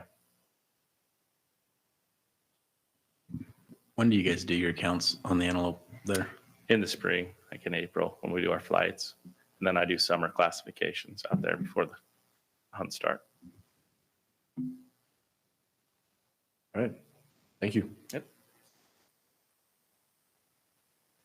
Any other questions from RAC members? Questions from the public? Summarize public comment. Okay. Yes, so on this buck pronghorn recommendation, we had 5 responses. 60% of those strongly agreed with the recommendation. 0 somewhat agreed or 17 were neutral. 0 somewhat disagreed, and 17 strongly disagreed. So it was a weighted average of 4, and there weren't any comments one way or the other about this recommendation. Okay. And only one public comment card, Troy Justinson.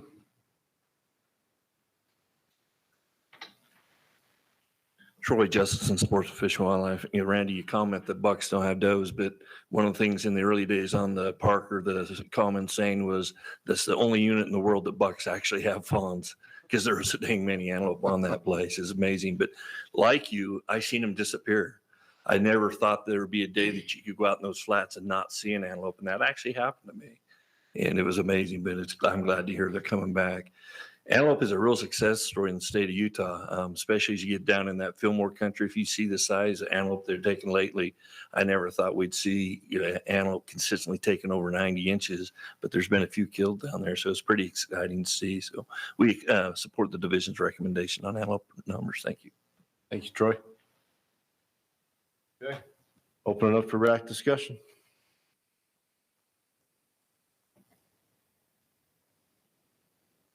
Or entertain a motion. I'll make a motion to accept the numbers as presented by the division. I'll second that. Okay. Motion by Ross, seconded by James to accept the antelope permit recommendations as presented. Any discussion on the motion? Okay, call for a vote. Ross? Yes. Yes. Yes. Yes. Yes. Jessica? Yes. Anthony? Yes. Jamie? Yes. Motion passes unanimous. Thank you. Agenda item number 9, Dax. Your last chance. To start a big fight? Let's do Yeah, it. Antlerless permit recommendations for 2024. On these, I guess kind of just the overall take-home messages on our units, we have population objectives. The way we manage populations isn't through hunting bucks. It's through, antlerless harvest is typically how we manage populations. And we have, and elk is probably the big one where we actually do harvest a lot of antlerless elk specifically to manage population numbers. With deer and with pronghorn, a lot more of our antlerless hunts are really kind of surgical or strategic, really specific to areas where we have conflict, whether it's, conflict in irrigated alfalfa fields or a bunch of animals like in city limits or on a dangerous, pinch point where they're crossing roads or something. We might have antlerless hunts designed to try to address those conflicts. Disease is one, and on a couple areas we have some antlerless hunts to reduce densities in areas where we have some disease concerns. But for the most part, we're not recommending doe pronghorn or antlerless, doe deer permits to try to reduce populations, but just to address those specific issues. With elk, it's more of a mix across the board. Some of our antlerless elk hunts are designed to address specific issues, and some of them are also designed to just help us maintain population numbers where they're supposed to be. And there's a lot of hunts and a lot of specifics. And if you guys have real specific questions about some of those things, we can get biologists to answer. I don't know if I can answer all the specifics for all the different antlerless hunts across the state, but we'll do our best to try to answer any questions and facilitate a good discussion for you. Okay, thank you. Any questions from RAC members?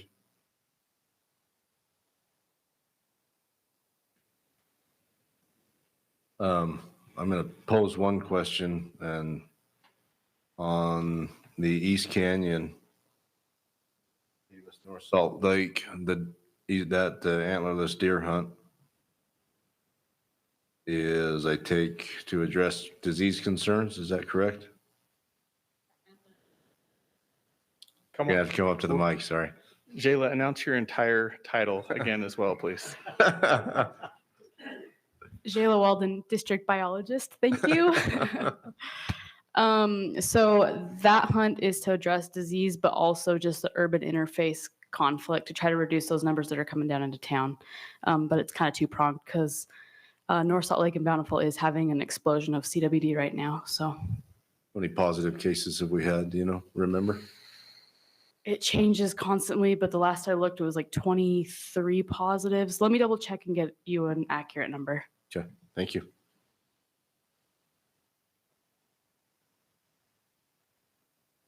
Any other questions?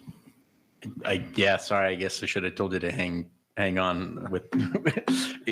Are they trying to target like we do at the hams hunts with those doe hunts, trying to harvest those problem deer that are more urban deer? How are those being? The hams hunts are just trying to maximize opportunity because that late season hunt overlaps with the rut.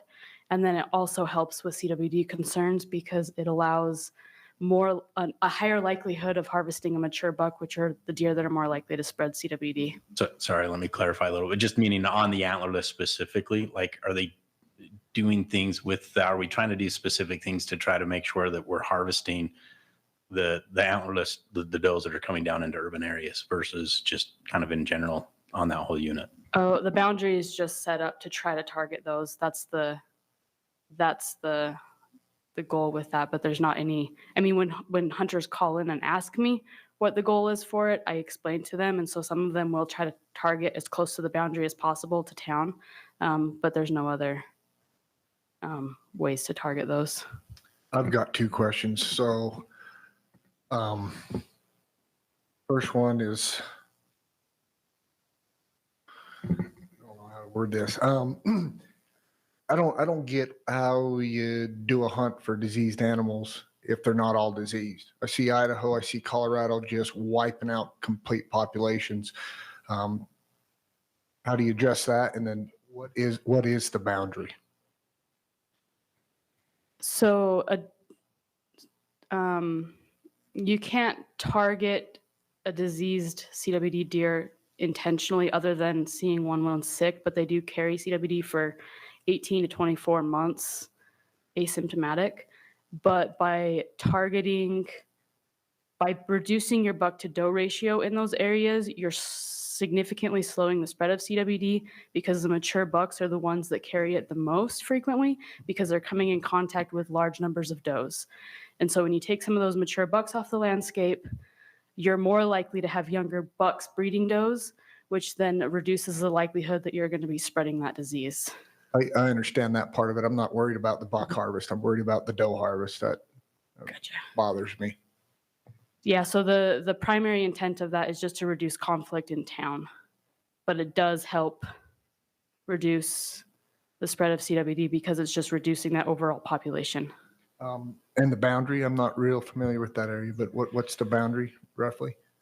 I don't know how to explain that exactly. Dax does. It's Tiny map. So it basically follows the ridge line across the Wasatch Front and encompasses that front half of the Wasatch Front. Does that kind of make sense? And it goes from 84 all the way down to I-80. Does that? Okay. Helps. Have we, say we're seeing a sharp increase in diseased deer on that unit? Is it because we've increased testing? I don't think that I guess, have we that's- increased our testing frequency? It should be the real question, but. A little bit, yes. But we are also having a lot of suspect animals coming through. And so we're actually seeing lots of symptomatic animals that are getting tested and then coming back positive. So I don't think it's just a sampling. Like, I don't think we're just seeing more because we're sampling heavier. I think we genuinely have a higher prevalency in this area. Okay.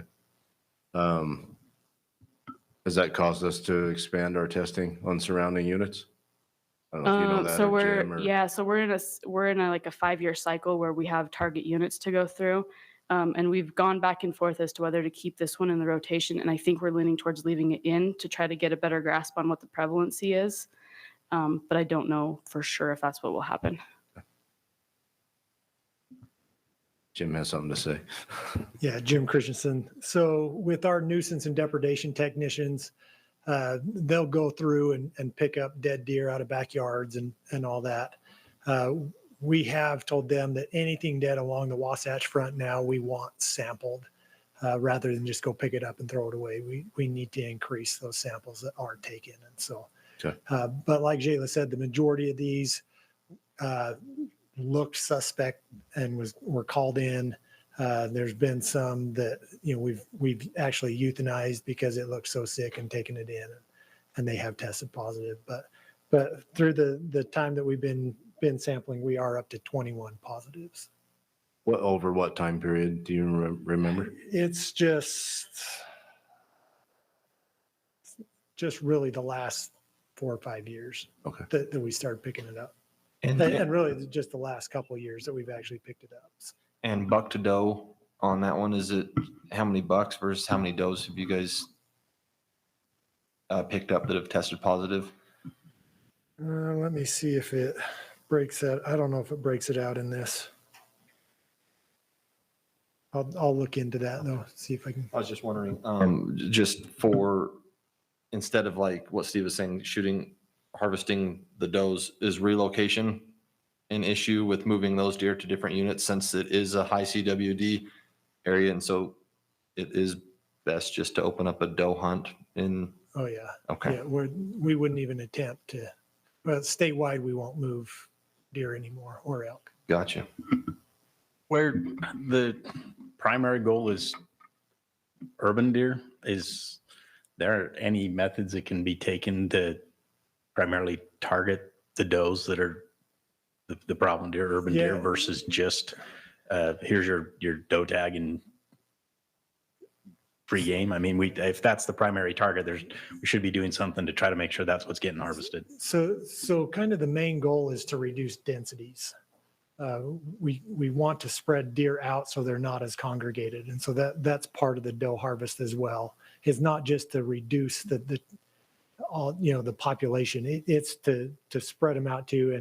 And it is to reduce numbers in an area. But other strategy that we do have is the urban deer rule. We have a couple of cities that we've been working with to limit the number of deer and the problems in town.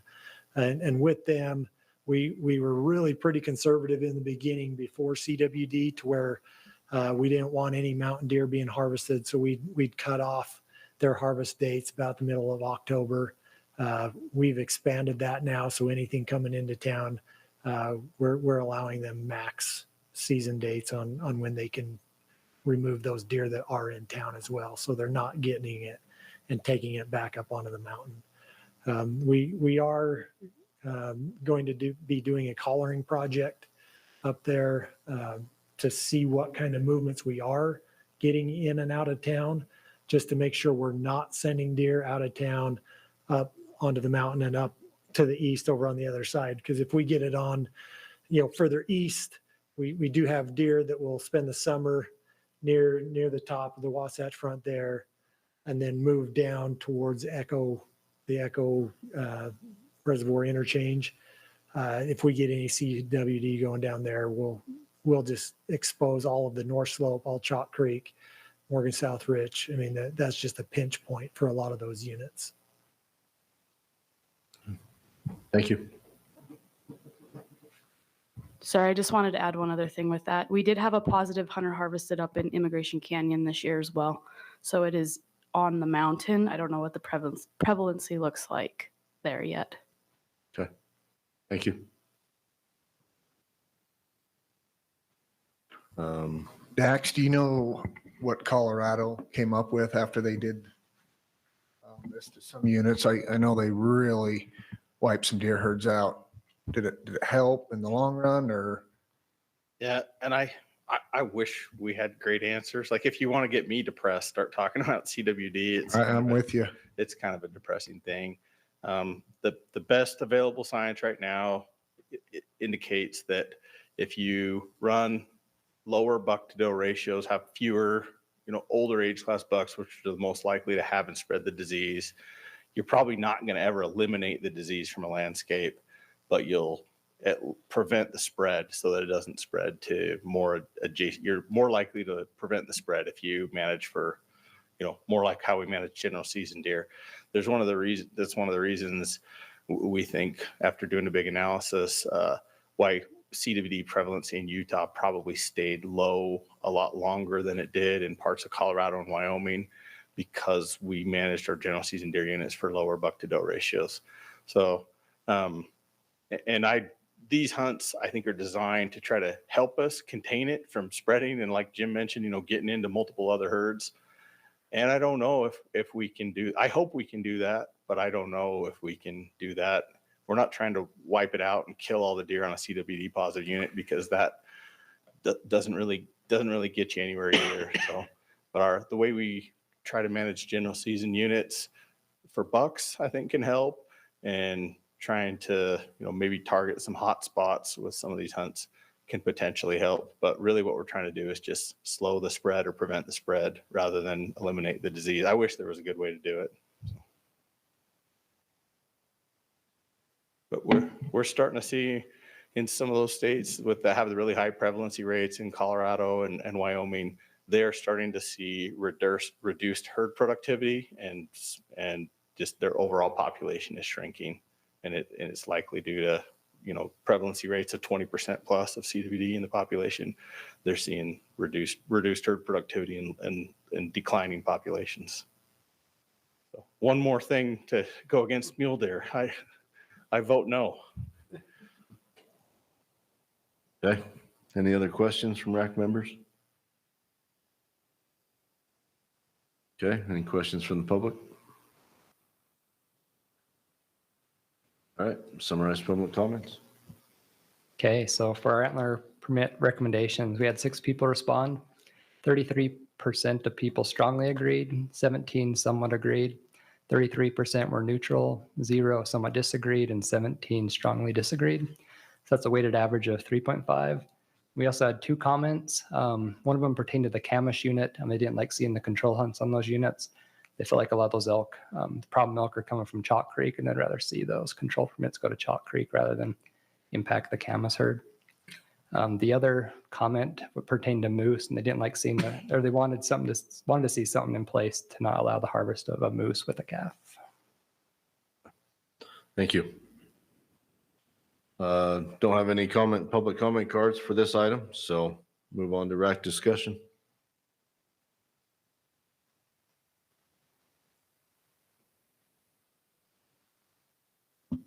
Okay. Or a I, motion. I guess I do have a question. Is there, I don't know how you manage because I don't disagree with the harvesting a cow moose with a calf. It substantially impacts the survival since they're not a herd animal, right?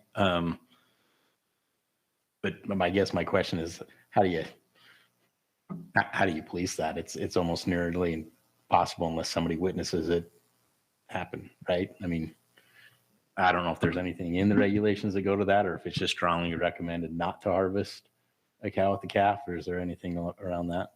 Does anybody know what the division, or Blair, do you know? So I'm trying to think of, do we have any recommendations where we don't allow people to harvest anything with young? Lions. Yeah, so the precedent's set with bears and lions, but I don't think we have anything like that in rule for big game animals. So I thought that was an interesting comment. And we don't have a lot of, we don't harvest a lot of cow moose. I think this year we're recommending 12 permits. But it's something that we could look into. I'm not aware what other states do, and if that's a regulation in other states, or what the when calves are totally weaned and independent. I was saying they'd be weaned at that point. But yeah, that's something we could look into and see if it makes sense. Is it an issue, or is it something somebody looking for an issue? Where we issue so few cow moose permits, I don't know that we've ever picked it up as an issue, but we can definitely look into that. Even if you can't enforce it, if it's something that ought to be done, it seems to me that a regulation is a deterrent from somebody doing it, even if they're not necessarily going to be witnessed. Yeah. Or a letter going out with their cow tag saying, hey, we discourage this. Yeah, I think that These are the reasons why. And like I said, that was an interesting comment. After I read it, I tried to find some information on it, and I couldn't find anything readily available, but willing to look into that for sure. Thank you. Any other discussion on this item? Okay, entertain a motion. I'd make a motion that we accept the division's antlerless permit recommendations for this year. I'll second it. Motion by Robert, seconded by Randy to accept the antlerless permit recommendations as presented. Any discussion on the motion? I guess the only thing I'd ask is, and I don't even know if it needs to be part of the motion. I just asked the division to maybe explore and look into, and I don't know if that's a legislative issue that needs to be brought up or something like that, but create the discouragement where our moose numbers are so low to, give every opportunity. I think it'd be smart to do. Try to put something in regulation around that. Again, hard to police, but still a discouragement. All right. Call for a vote. Ross? Yes. Yes. Yes. Yes. Jessica? Yes. Anthony? Yes. Jamie? Yes. Motion passes unanimous. Hey, thank you. Agenda item number 10. We're going to have the shortest meeting in the whole state. This is going to be awesome. Yeah, don't jinx it. This is the fun one. That speaks well of a division. doesn't it? Yeah. Rusty? Yeah. Shed antler gathering recommendations and big game rule amendments. Any clarification you want to give for us? Yeah, so this was, we formed a committee after this past winter, and talked about and addressed some issues surrounding shed hunting. So this is the recommendations that came out of that committee combined with the legislative effort that was put forward. And then there was also kind of a hodgepodge of miscellaneous, since we were already looking at the big game rule, making some changes, some things that law enforcement, we kind of teamed up with them on to add to or change in the big game rule as well. So some of the questions I may lean on law enforcement to help me out with some of those recommended big game rule changes as well. But one maybe point of clarification I didn't do a good job of in my presentation. Reading through the comments and just talking to people since the presentation was recorded, seems like most of the questions and comments revolve around a shed season. And so I've gotten a lot of questions. Why don't we just make it the same for everybody? Start a season May 1st or April 1st or whatever it is. And there's a couple reasons why we're not bringing that forward as a recommendation. Number one, the committee didn't bring it forward as a recommendation. And in that committee, we looked at a lot of data. We actually asked BYU to look at the there was at the time it was around 1,000 collared deer on the landscape, just statewide, and asked them to kind of crunch some numbers and look at GPS movement data before the shed season opened, so during the closure, and then after it opened. And there was not a detectable difference in movement of mule deer when the shed season was closed versus when it was open. We did a day before and a day after, and then we looked at a week before and a week after, and neither one of them showed any significant change in movement. So assuming that movement, equates to energy expenditure and could, expedite the starvation process in a bad winter, we weren't able to detect anything like that at that scale. Now, we know anyone who's shed hunted knows sometimes you bump deer, they move around, probably, small skills. I know we've seen in this region elk get bumped out of a WMA or things like that, during the shed opener. But at the statewide scale, we weren't able to detect the difference in movement. So is it a population or a statewide issue? That's hard to say that it is. And so when I read some comments that, you're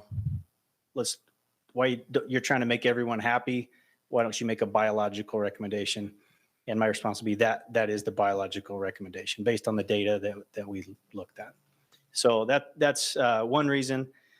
Another reason that was kind of the sentiment of the committee, and we had shed hunters in that committee. We talked to other shed hunters, and it seemed like during the closure, and specifically the day the closure opened, there was a lot of boot tracks on the mountain. People were coming out at 10 a.m. with a pack full of sheds, and it was pretty clear people were going up there 1, 2, 3, 4 times and shed hunting, but not shed hunting, And so in some areas, probably those, high traffic areas, it may have actually, created more pressure on those animals and on the landscape at that time. Instead of people just going in and getting their sheds and leaving, they had to go back at least a second time.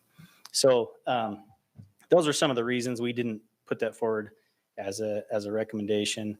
And the other thing that I think people may not understand, I didn't do a very good job of explaining it, is that with the legislative changes they got put in that House Bill 382, I think it is. If it granted the Wildlife Board the authority to create a shed season if they want to, but then there's a caveat that it wouldn't apply on private land. And so some of those issues, even if we have a season, may persist.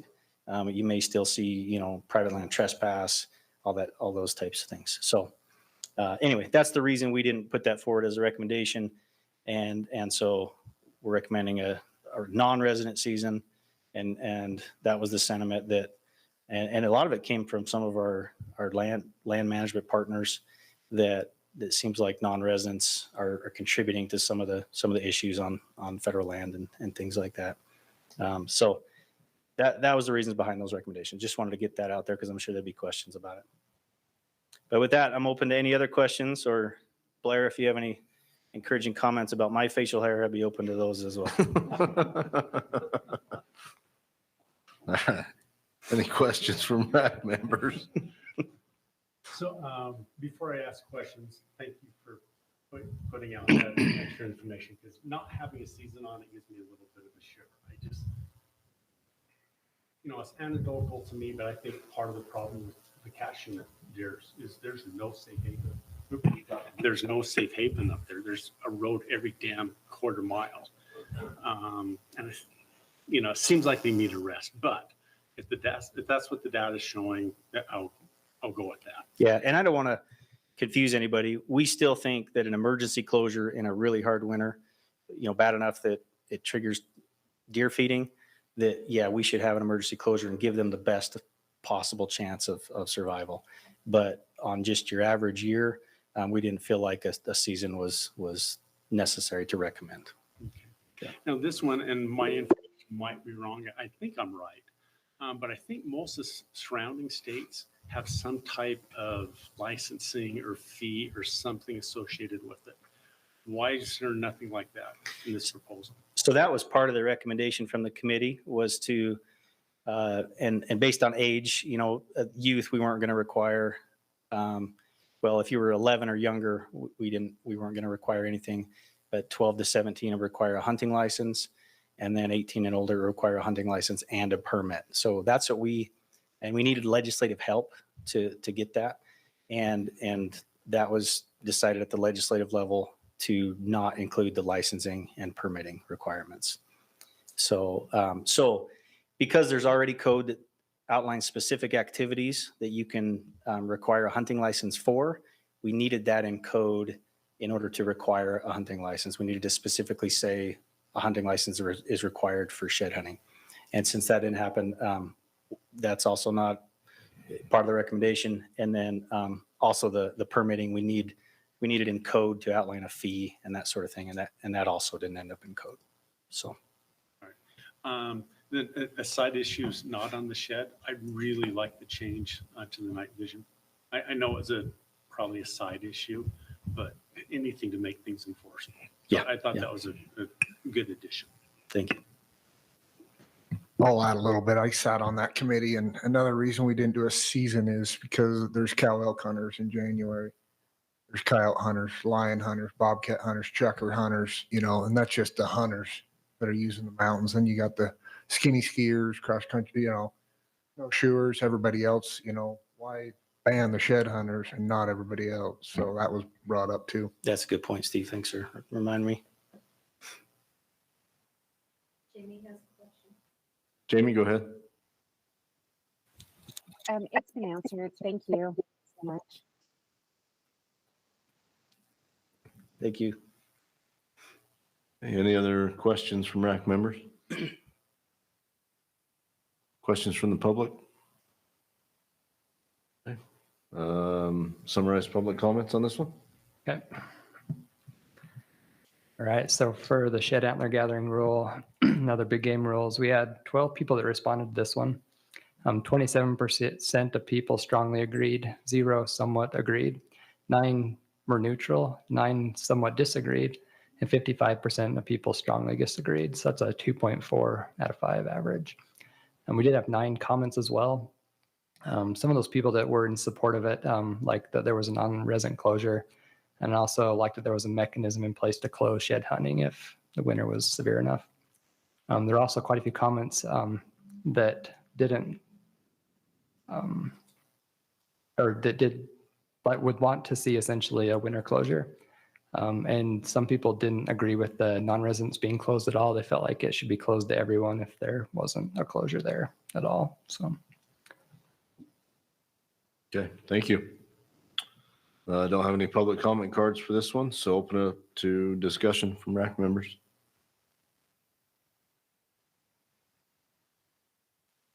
Thank goodness for a committee. Yeah. I mean, I love to shed hunt, but I like, getting the authority turned over to the wildlife board and then having that option in when conditions can require it to be able to put that in and not always have one at all times. I think it's a good move there. Another thing is too, is people poaching the WMAs up here, be able to take their hunting rights.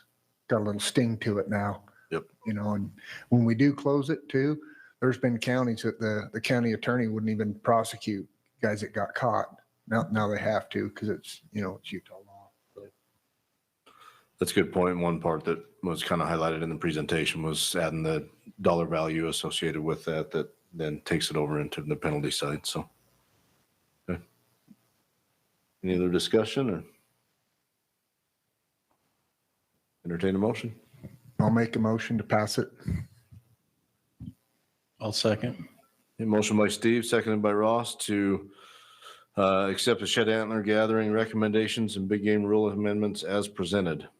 Any discussion on the motion? Okay, call for a vote. Ross? Yes. Yes. Yes. Yes. Jessica? Yes. Anthony? Yes. And Jamie? Yes. Okay, motion passes unanimous. Thank you. Thank you. Okay, thank you, Rusty. All right, Chad. Agenda item 11, CWMU Antlerless Permit Recommendations. You have an informational item to share with us before we get started on that. Is that correct? The information will be after. We can do this and then do an informational, Oh, all right. if that works. I could do it before. I don't know. I was told you wanted to do it before, so. Yes, you're right. I did want to do it before. Okay. So, I'm glad one of us is on top of it. all right. Okay, go ahead. And that information was recorded. So I don't know if there's questions about it. But before we start into anything, I just want to bring to light something that happened earlier today. Troy touched on it a little bit, but the WRI meeting that happened earlier today, the CWMU Association was at that meeting. They ended up contributing $70,000 towards WRI projects. The thing that I found really cool about that was all those projects are done on public land. So this is money coming through the CWMU program that is private lands, and they're given back to the public that way. I thought that was really cool. So I just wanted to throw that out real quick. Chad, that 70 will be turned into what? Probably double that, maybe even a little bit more with match money. I'm not super familiar with but a lot of times it is four Rusty's times. holding Four- 3 fingers up behind Okay. you. Four. Four times. Yeah, usually it is four. There's a matched 4 times. I didn't know if that was applied to WRI, but apparently so. So yeah, that's awesome. And on this informational too, I don't know if it makes sense if you want me to just go through it or if you had a chance to see it. A lot of this will be the biologists behind me or the experts on these units. What would you like me to do on it? I don't know. I don't know what's in your informational, so. Okay, I'll just run through it. I thought it was recorded so people could watch. So if not, we'll just run through it real quick.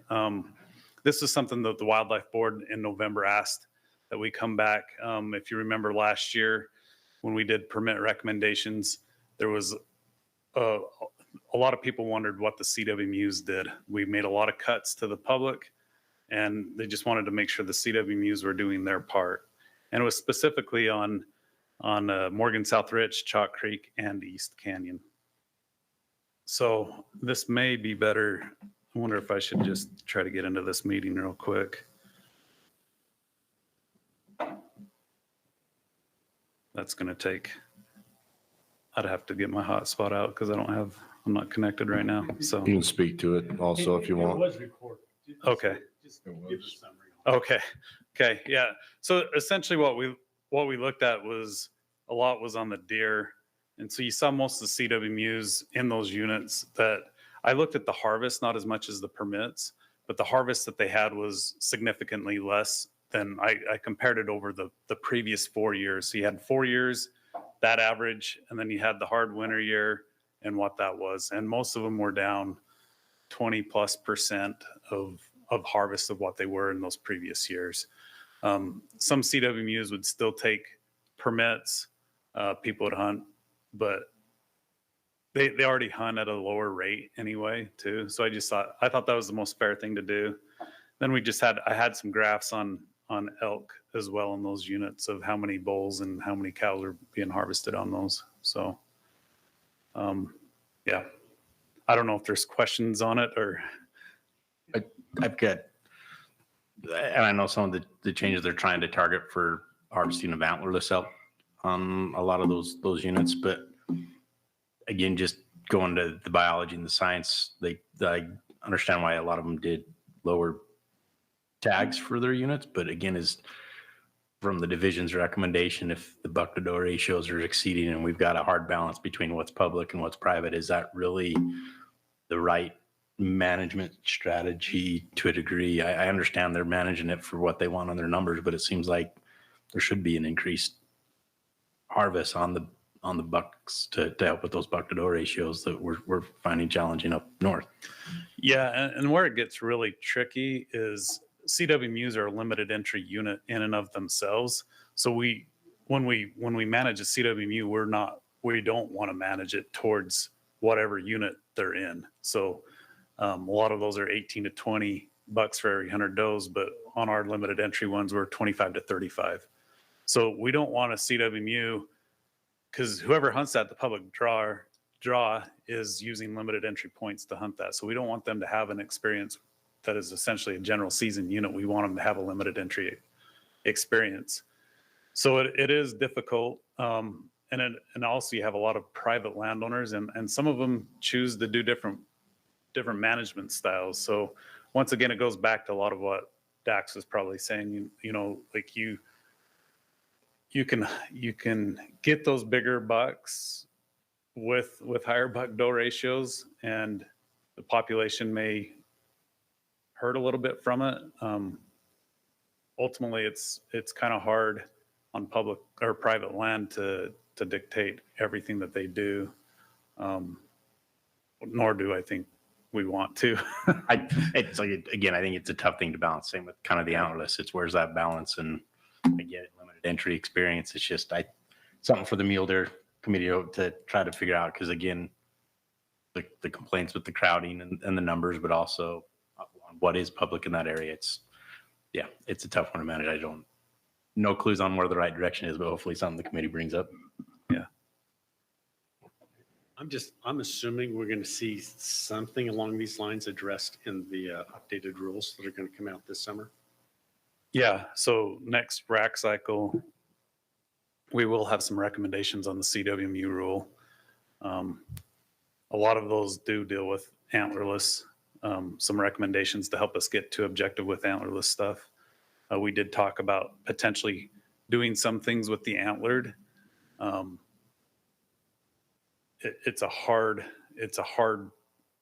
line to walk, I guess, which is being stated. You know, like it's a hard balance. A lot of specifically these units, they're almost all private land. So the way they manage it, like if you're managing and you're carrying a whole bunch of bulls or bucks, and you may be dropping your own quality, and we try to educate that of saying, you know, this is what the science says. Ultimately, they're probably going to do what they want to do on those. So, and there are different management styles. You know, there's been some that have been doing it this way for 30 years, and it's been working for them for 30 years. So. Is the updated rules? I thought that it was going to be this summer. Is it next summer? No, it's next RAC cycle. Okay. Yeah. So I I'll be. misunderstood when you said. Yeah, I'll be back in May. I always love your meetings.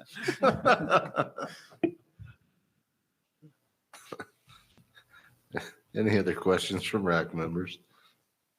Out of curiosity, was there ever any determination why there were so few antlerless elk on the ensign ranches? I know that's highly specific. On ensign, let me look. Or what did it show? Because talking to the owners, they indicated it was way down, the number of. Oh, you're meaning population this year. Yeah. I think it is Coming through during the hunting season. Yeah. Yeah. And there was a few of them in Chalk Creek. I think that they saw that same thing. And I think just sometimes you have these big hard winters and it displaces elk and gets them in different places. Put them somewhere else. So yeah, I don't know if we know exactly, but Dave wants to talk. I was going to say, I saw some eyes going behind me. I was like, oh, this might be good. I might be. They were Belled perplexed. out. The owners were perplexed at the end of the season, I know. Yeah, David Smedley, biologist over there. So it is kind of across the board. Like harvest was down across the entire unit. On CWMUs, public land depredation, everything was down. I know I've talked to a lot of CMUs. They all felt like they had a lot fewer elk on them. during the hunting season. I've been going through our collars that we have left. We have like 16 collars on air right now. And that was a little like through 2023 season starting in roughly August. If I remember right, we had roughly 18, 19 collars. Not as many on Ensign.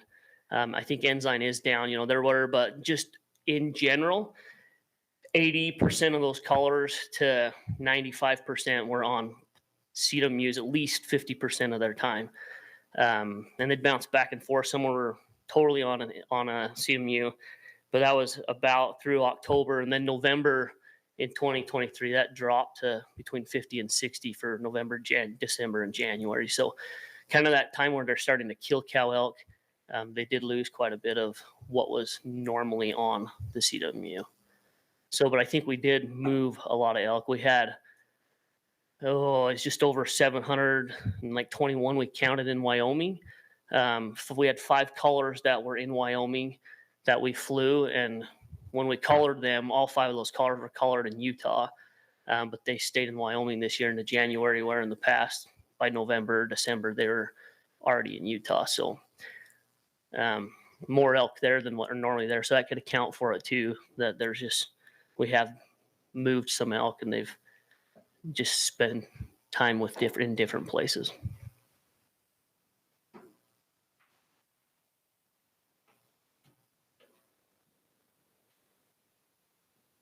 Any other questions from RAC members? Okay. Questions from the public? Summarize public comments. Are we still talking about the information? Oh, no. I say there we. I jumped ahead. Okay. Do you want to move on to your actual recommendations? Yeah. I'm glad I wasn't the only one that got confused on stuff tonight. So. All right. Agenda item 11, 2024 Antlerless Permit, CWMU Antlerless Permit Recommendations. Yeah, and I don't know that I have a lot to say. I'll just maybe summarize it. What we're asking the RAC for recommendation and the Wildlife Board is that it would be 147 total private permits and 1,251 public permits. Any questions on the antlerless permits part of this now?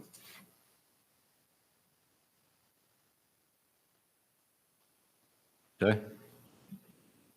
I will summarize public comments. How's that? All right, I'm ready. Okay, so for the CWMU Antlerless Permit recommendations, we had 5 responses. The 60% of those people strongly agreed, 0 somewhat agreed, 20% neutral, 20% somewhat disagreed, and 0% strongly agreed. So that's a average of 4. And we had no public comment one way or the other on this recommendation. Okay, thank you. Don't have any public comment cards, so open it up for RAC discussion.